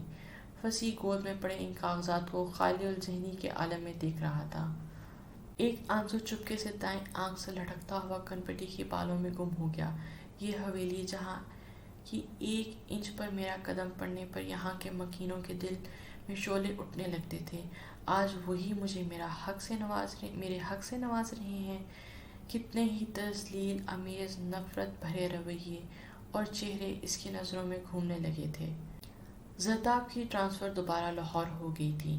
وہ جانے کی تیاریوں میں تھی جب ہاسٹل میں اس کے لیے فصیح کا فون آیا۔ اگر آپ فارغ ہوں تو میں آپ سے ملنے آ جاؤں؟ آپ نے تو گزشتہ 6 ماہ سے میرے گھر میں قدم رکھنا گناہ تصور کر لیا ہے۔ جن کے لیے آتی تھی وہ نہیں رہی، تو بہرحال تم آ جاؤ۔ وہ پیکنگ کر کے فصیح کے انتظار میں ہاسٹل کے لان میں پہنچ کر بیٹھ گئی۔ مارچ کی 10 تاریخ تھی اور بہار کے سارے ہی رنگ لان میں جا بجا بکھرتے نظر آ رہے تھے۔ نرم گرم سی جائفر ہوا، سبز چمکتے ہوئے ننھے ننھے نوخیز پتے، ہری ہری گھاس، تر و تازہ پیڑ، پھولوں سے لدی شاخیں، مہکتی کیاریاں اور چہچہاتے ہوئے رنگ برنگے پرندے، سب چیخ چیخ کر اسے کہہ رہے تھے، لو بہار آ گئی، دیکھو بہار آ گئی۔ السلام علیکم۔ آہٹ کی آواز پر اس نے سر اٹھایا۔ وہ نیوی بلو پینٹ اور لائٹ بلو شرٹ میں ملبوس تھکا تھکا اور بے حد سنجیدہ نظر آ رہا تھا۔ میں تمہارا ہی انتظار کر رہی تھی، وہ آہستگی سے بولی۔ وہ خاموشی سے کچھ فاصلے پر بینچ پر بیٹھ گیا۔ ہمارے ڈپارٹمنٹ میں کچھ جابز نکلی تھیں دبئی کے لیے، میں نے بھی اپلائی کر دیا، اتفاق سے میرا نام لسٹ پر آ گیا۔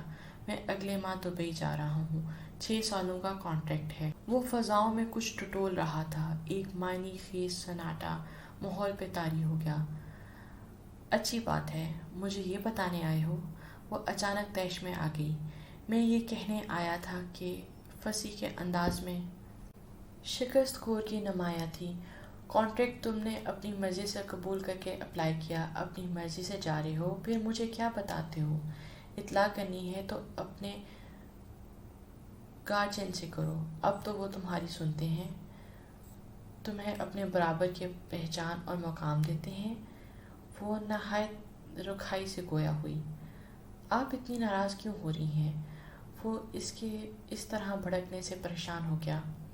میں ہر ایرے غیرے سے ناراض نہیں ہوا کرتی، وہ اجنبیت سے بولی۔ فصیح کا چہرہ بجھ گیا۔ 4-4.5 سال تک میرا ہاتھ پکڑ کے مجھے ایک ایک قدم تک چلنا سکھاتی رہی، حتیٰ کہ دوڑ کے میدان میں مقابلے میں شامل کر دیا، اور اب کہتی ہیں کہ ایرا غیرا۔ آپ بہت پتھر دل ہیں زرتاب، بہت بے درد ہیں۔ کیا اتنے برسوں تک میرے جذبوں نے کبھی آپ کے دل کو نہیں چھوا؟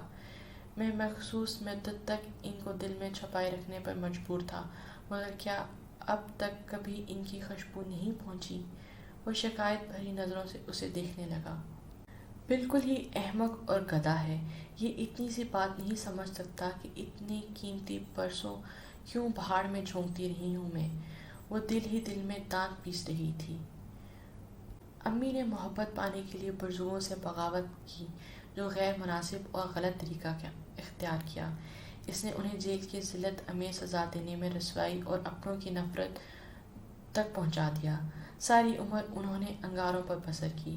یہ انجام مجھے یہ سمجھانے کے لیے کافی تھا میں آپ کو اس الاؤ میں نہ دھکیلوں، اس لیے میں نے پسپائی کا راستہ اختیار کرتے ہوئے آپ سے دور چلے جانے کا راستہ اختیار کیا ہے۔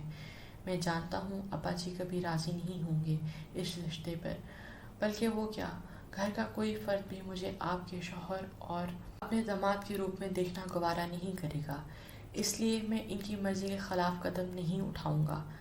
آپ کو مجبور یا پابند نہیں کروں گا۔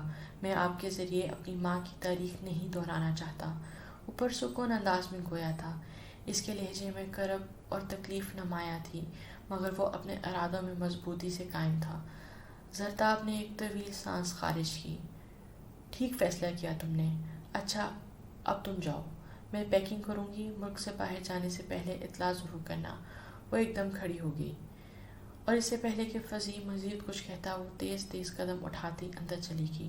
وہ پکارنے کی حسرت لیے بیٹھا رہ گیا، کم از کم اتنی دیر تو رکتی کہ میں جی بھر کر اس کے چہرے کو دل پہ نقش کر لیتا۔ زرتاب نے اگلی شام پی سی او سے امریکہ رضوان سے بات کی۔ سوچ لو اس کا بیک گراؤنڈ، کیا تم اس کے ساتھ سروائیو کر لو گی سوسائٹی میں؟ کافی دیر تک خاموش رہنے کے بعد رضوان نے استفسار کیا۔ ہر گزری ہوئی چیز پر وقت کی گرد پڑ جاتی ہے رضوان، یہاں ایک ساتھ ایک گھر میں رہتے ہوئے دوسرے کے بارے میں خبر نہیں ہوتی، اور پھر وہ 6 سال کے لیے دبئی میں رہے گا، اور اس کے بعد جب ہم واپس آئیں گے تو بہت کچھ بدل چکا ہوگا۔ ہم یعنی شادی کر کے اس کے ساتھ جانا چاہتی ہو؟ اور وہ بے اختیار جھمک گئی۔ میرا مطلب ہے، ٹھیک ہے میں سمجھ گیا، تمہارا مطلب فصیح کے بارے میں تم سے سب معلوم ہو چکا ہے، وہ ہمارے خاندان کا ایک حصہ ہے، خون کا رشتہ ہے ہمارے سے، اور سب سے بڑی اہم بات یہ ہے کہ وہ چند سالوں میں خود کو تمہارے قابل بنا چکا ہے، خود کو اہل ثابت کر چکا ہے، اس لیے محض اس کے ماں باپ کے ماضی کی بنیاد پر اسے ٹھکرانا درست نہیں لگتا۔ اور وہ ابا جی اور اماں جی، وہ جھجک کر پوچھنے لگی، انہیں بہرحال میں قائل کر لوں گا، ان کی اجازت لے کر ہی یہ شادی انجام پائے گی۔ میں اگلے ماہ آ رہا ہوں، سمن کا ٹکٹ اور ویزا بھی ساتھ لاؤں گا۔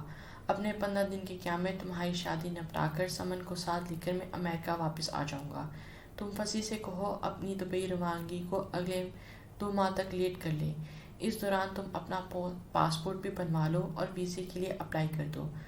آپ کے خیال میں ابا جی آسانی سے راضی ہو جائیں گے؟ آسانی سے ہوں یا مشکل سے، بہرحال یہ وعدہ رہا کہ وہ شادی اپنے ہاتھ سے کریں گے اور خود تمہیں رخصت کریں گے۔ میں ماضی کی کوئی تلخ روایت دہرانا پسند نہیں کروں گا، نہ طیبہ پھپھو والی اور نہ اپنی اور سمن کی طرح کی۔ مجھے فصیح کا نمبر دو آفس کا، میں ذرا اس رشتے کی تحقیقات کرنا چاہتا ہوں۔ اور اسے رضوان پر پورا بھروسہ تھا۔ السلام علیکم، بڑی مشکل سے فرصت نکال کر آپ کو رخصت کرنے آئے ہیں۔ آج تو آپ کو رخصت کر رہے ہیں، اور کچھ ہی دن کی بات ہے جب آپ کو ہمارے ساتھ رخصت ہو کر ہمیشہ کے لیے ہمارے دل اور گھر میں آباد ہو جانا ہے۔ وہ سامان لے کر ہاسٹل سے روانہ ہونے کو تھی کہ فصیح نے اسے موبائل پر کال کر کے وہیں رکنے کو کہا تھا، اور مزید 15 منٹ بعد وہ آ چکا تھا۔ فی الحال تو یہ چھوٹی سی سیکنڈ ہینڈ بائک ہی سواری کے لیے پیش کر سکتے ہیں، ہاں ان قریب جب ہم باہر جا کر پیسے کمائیں گے تو آپ کی خدمت میں آپ کی مرضی کی شاندار سواری پیش کریں گے۔ ویسے تو اس کام کے لیے ہمارے بازو بھی حاضر ہیں۔ زندگی کے تمام شوخ رنگوں سے بھرپور، جاندار لب و لہجہ، پرجوش آنکھیں جگنوں کی طرح دمک رہی تھیں۔ بھلا زرتاب ان کا سامنا کیسے کر سکتی تھی؟ اس نے گھبرا کر پلکیں جھکا لیں اور مصنوعی ناراضگی سے رخ موڑ لیا۔ شریف لڑکیوں کو سرعام تنگ کرتے ہوئے آپ کو شرم نہیں آتی؟ بالکل آتی ہے، اس لیے تو ہم شرما شرمی آپ کی پلکوں کے سائے تلے چھپنا چاہتے ہیں، آپ کی زلفوں کے سائے میں آنا چاہتے ہیں۔ وہ شوخ جانے مزید کیا کہے جا رہا تھا، اس کی بس یہی سمجھ میں آیا کہ فل سٹاپ کی غرض سے بائک پر سوار ہو جائے۔ میری ٹرین نکل جائے گی، جلدی کرو۔ اس نے بیگ گود میں رکھ کر سختی سے حکم دیا۔ مگر میں نے اپنی زندگی کی ٹرین پکڑ لی ہے، مجھے کوئی جلدی نہیں ہے۔ وہ سرشاری کی ترنگ میں تھا، اس کا ایک ایک عضو پکار پکار کے داستان سنا رہا تھا۔ اس نے زندگی سے اپنے حصے کی ساری بہاریں چرا لی ہیں۔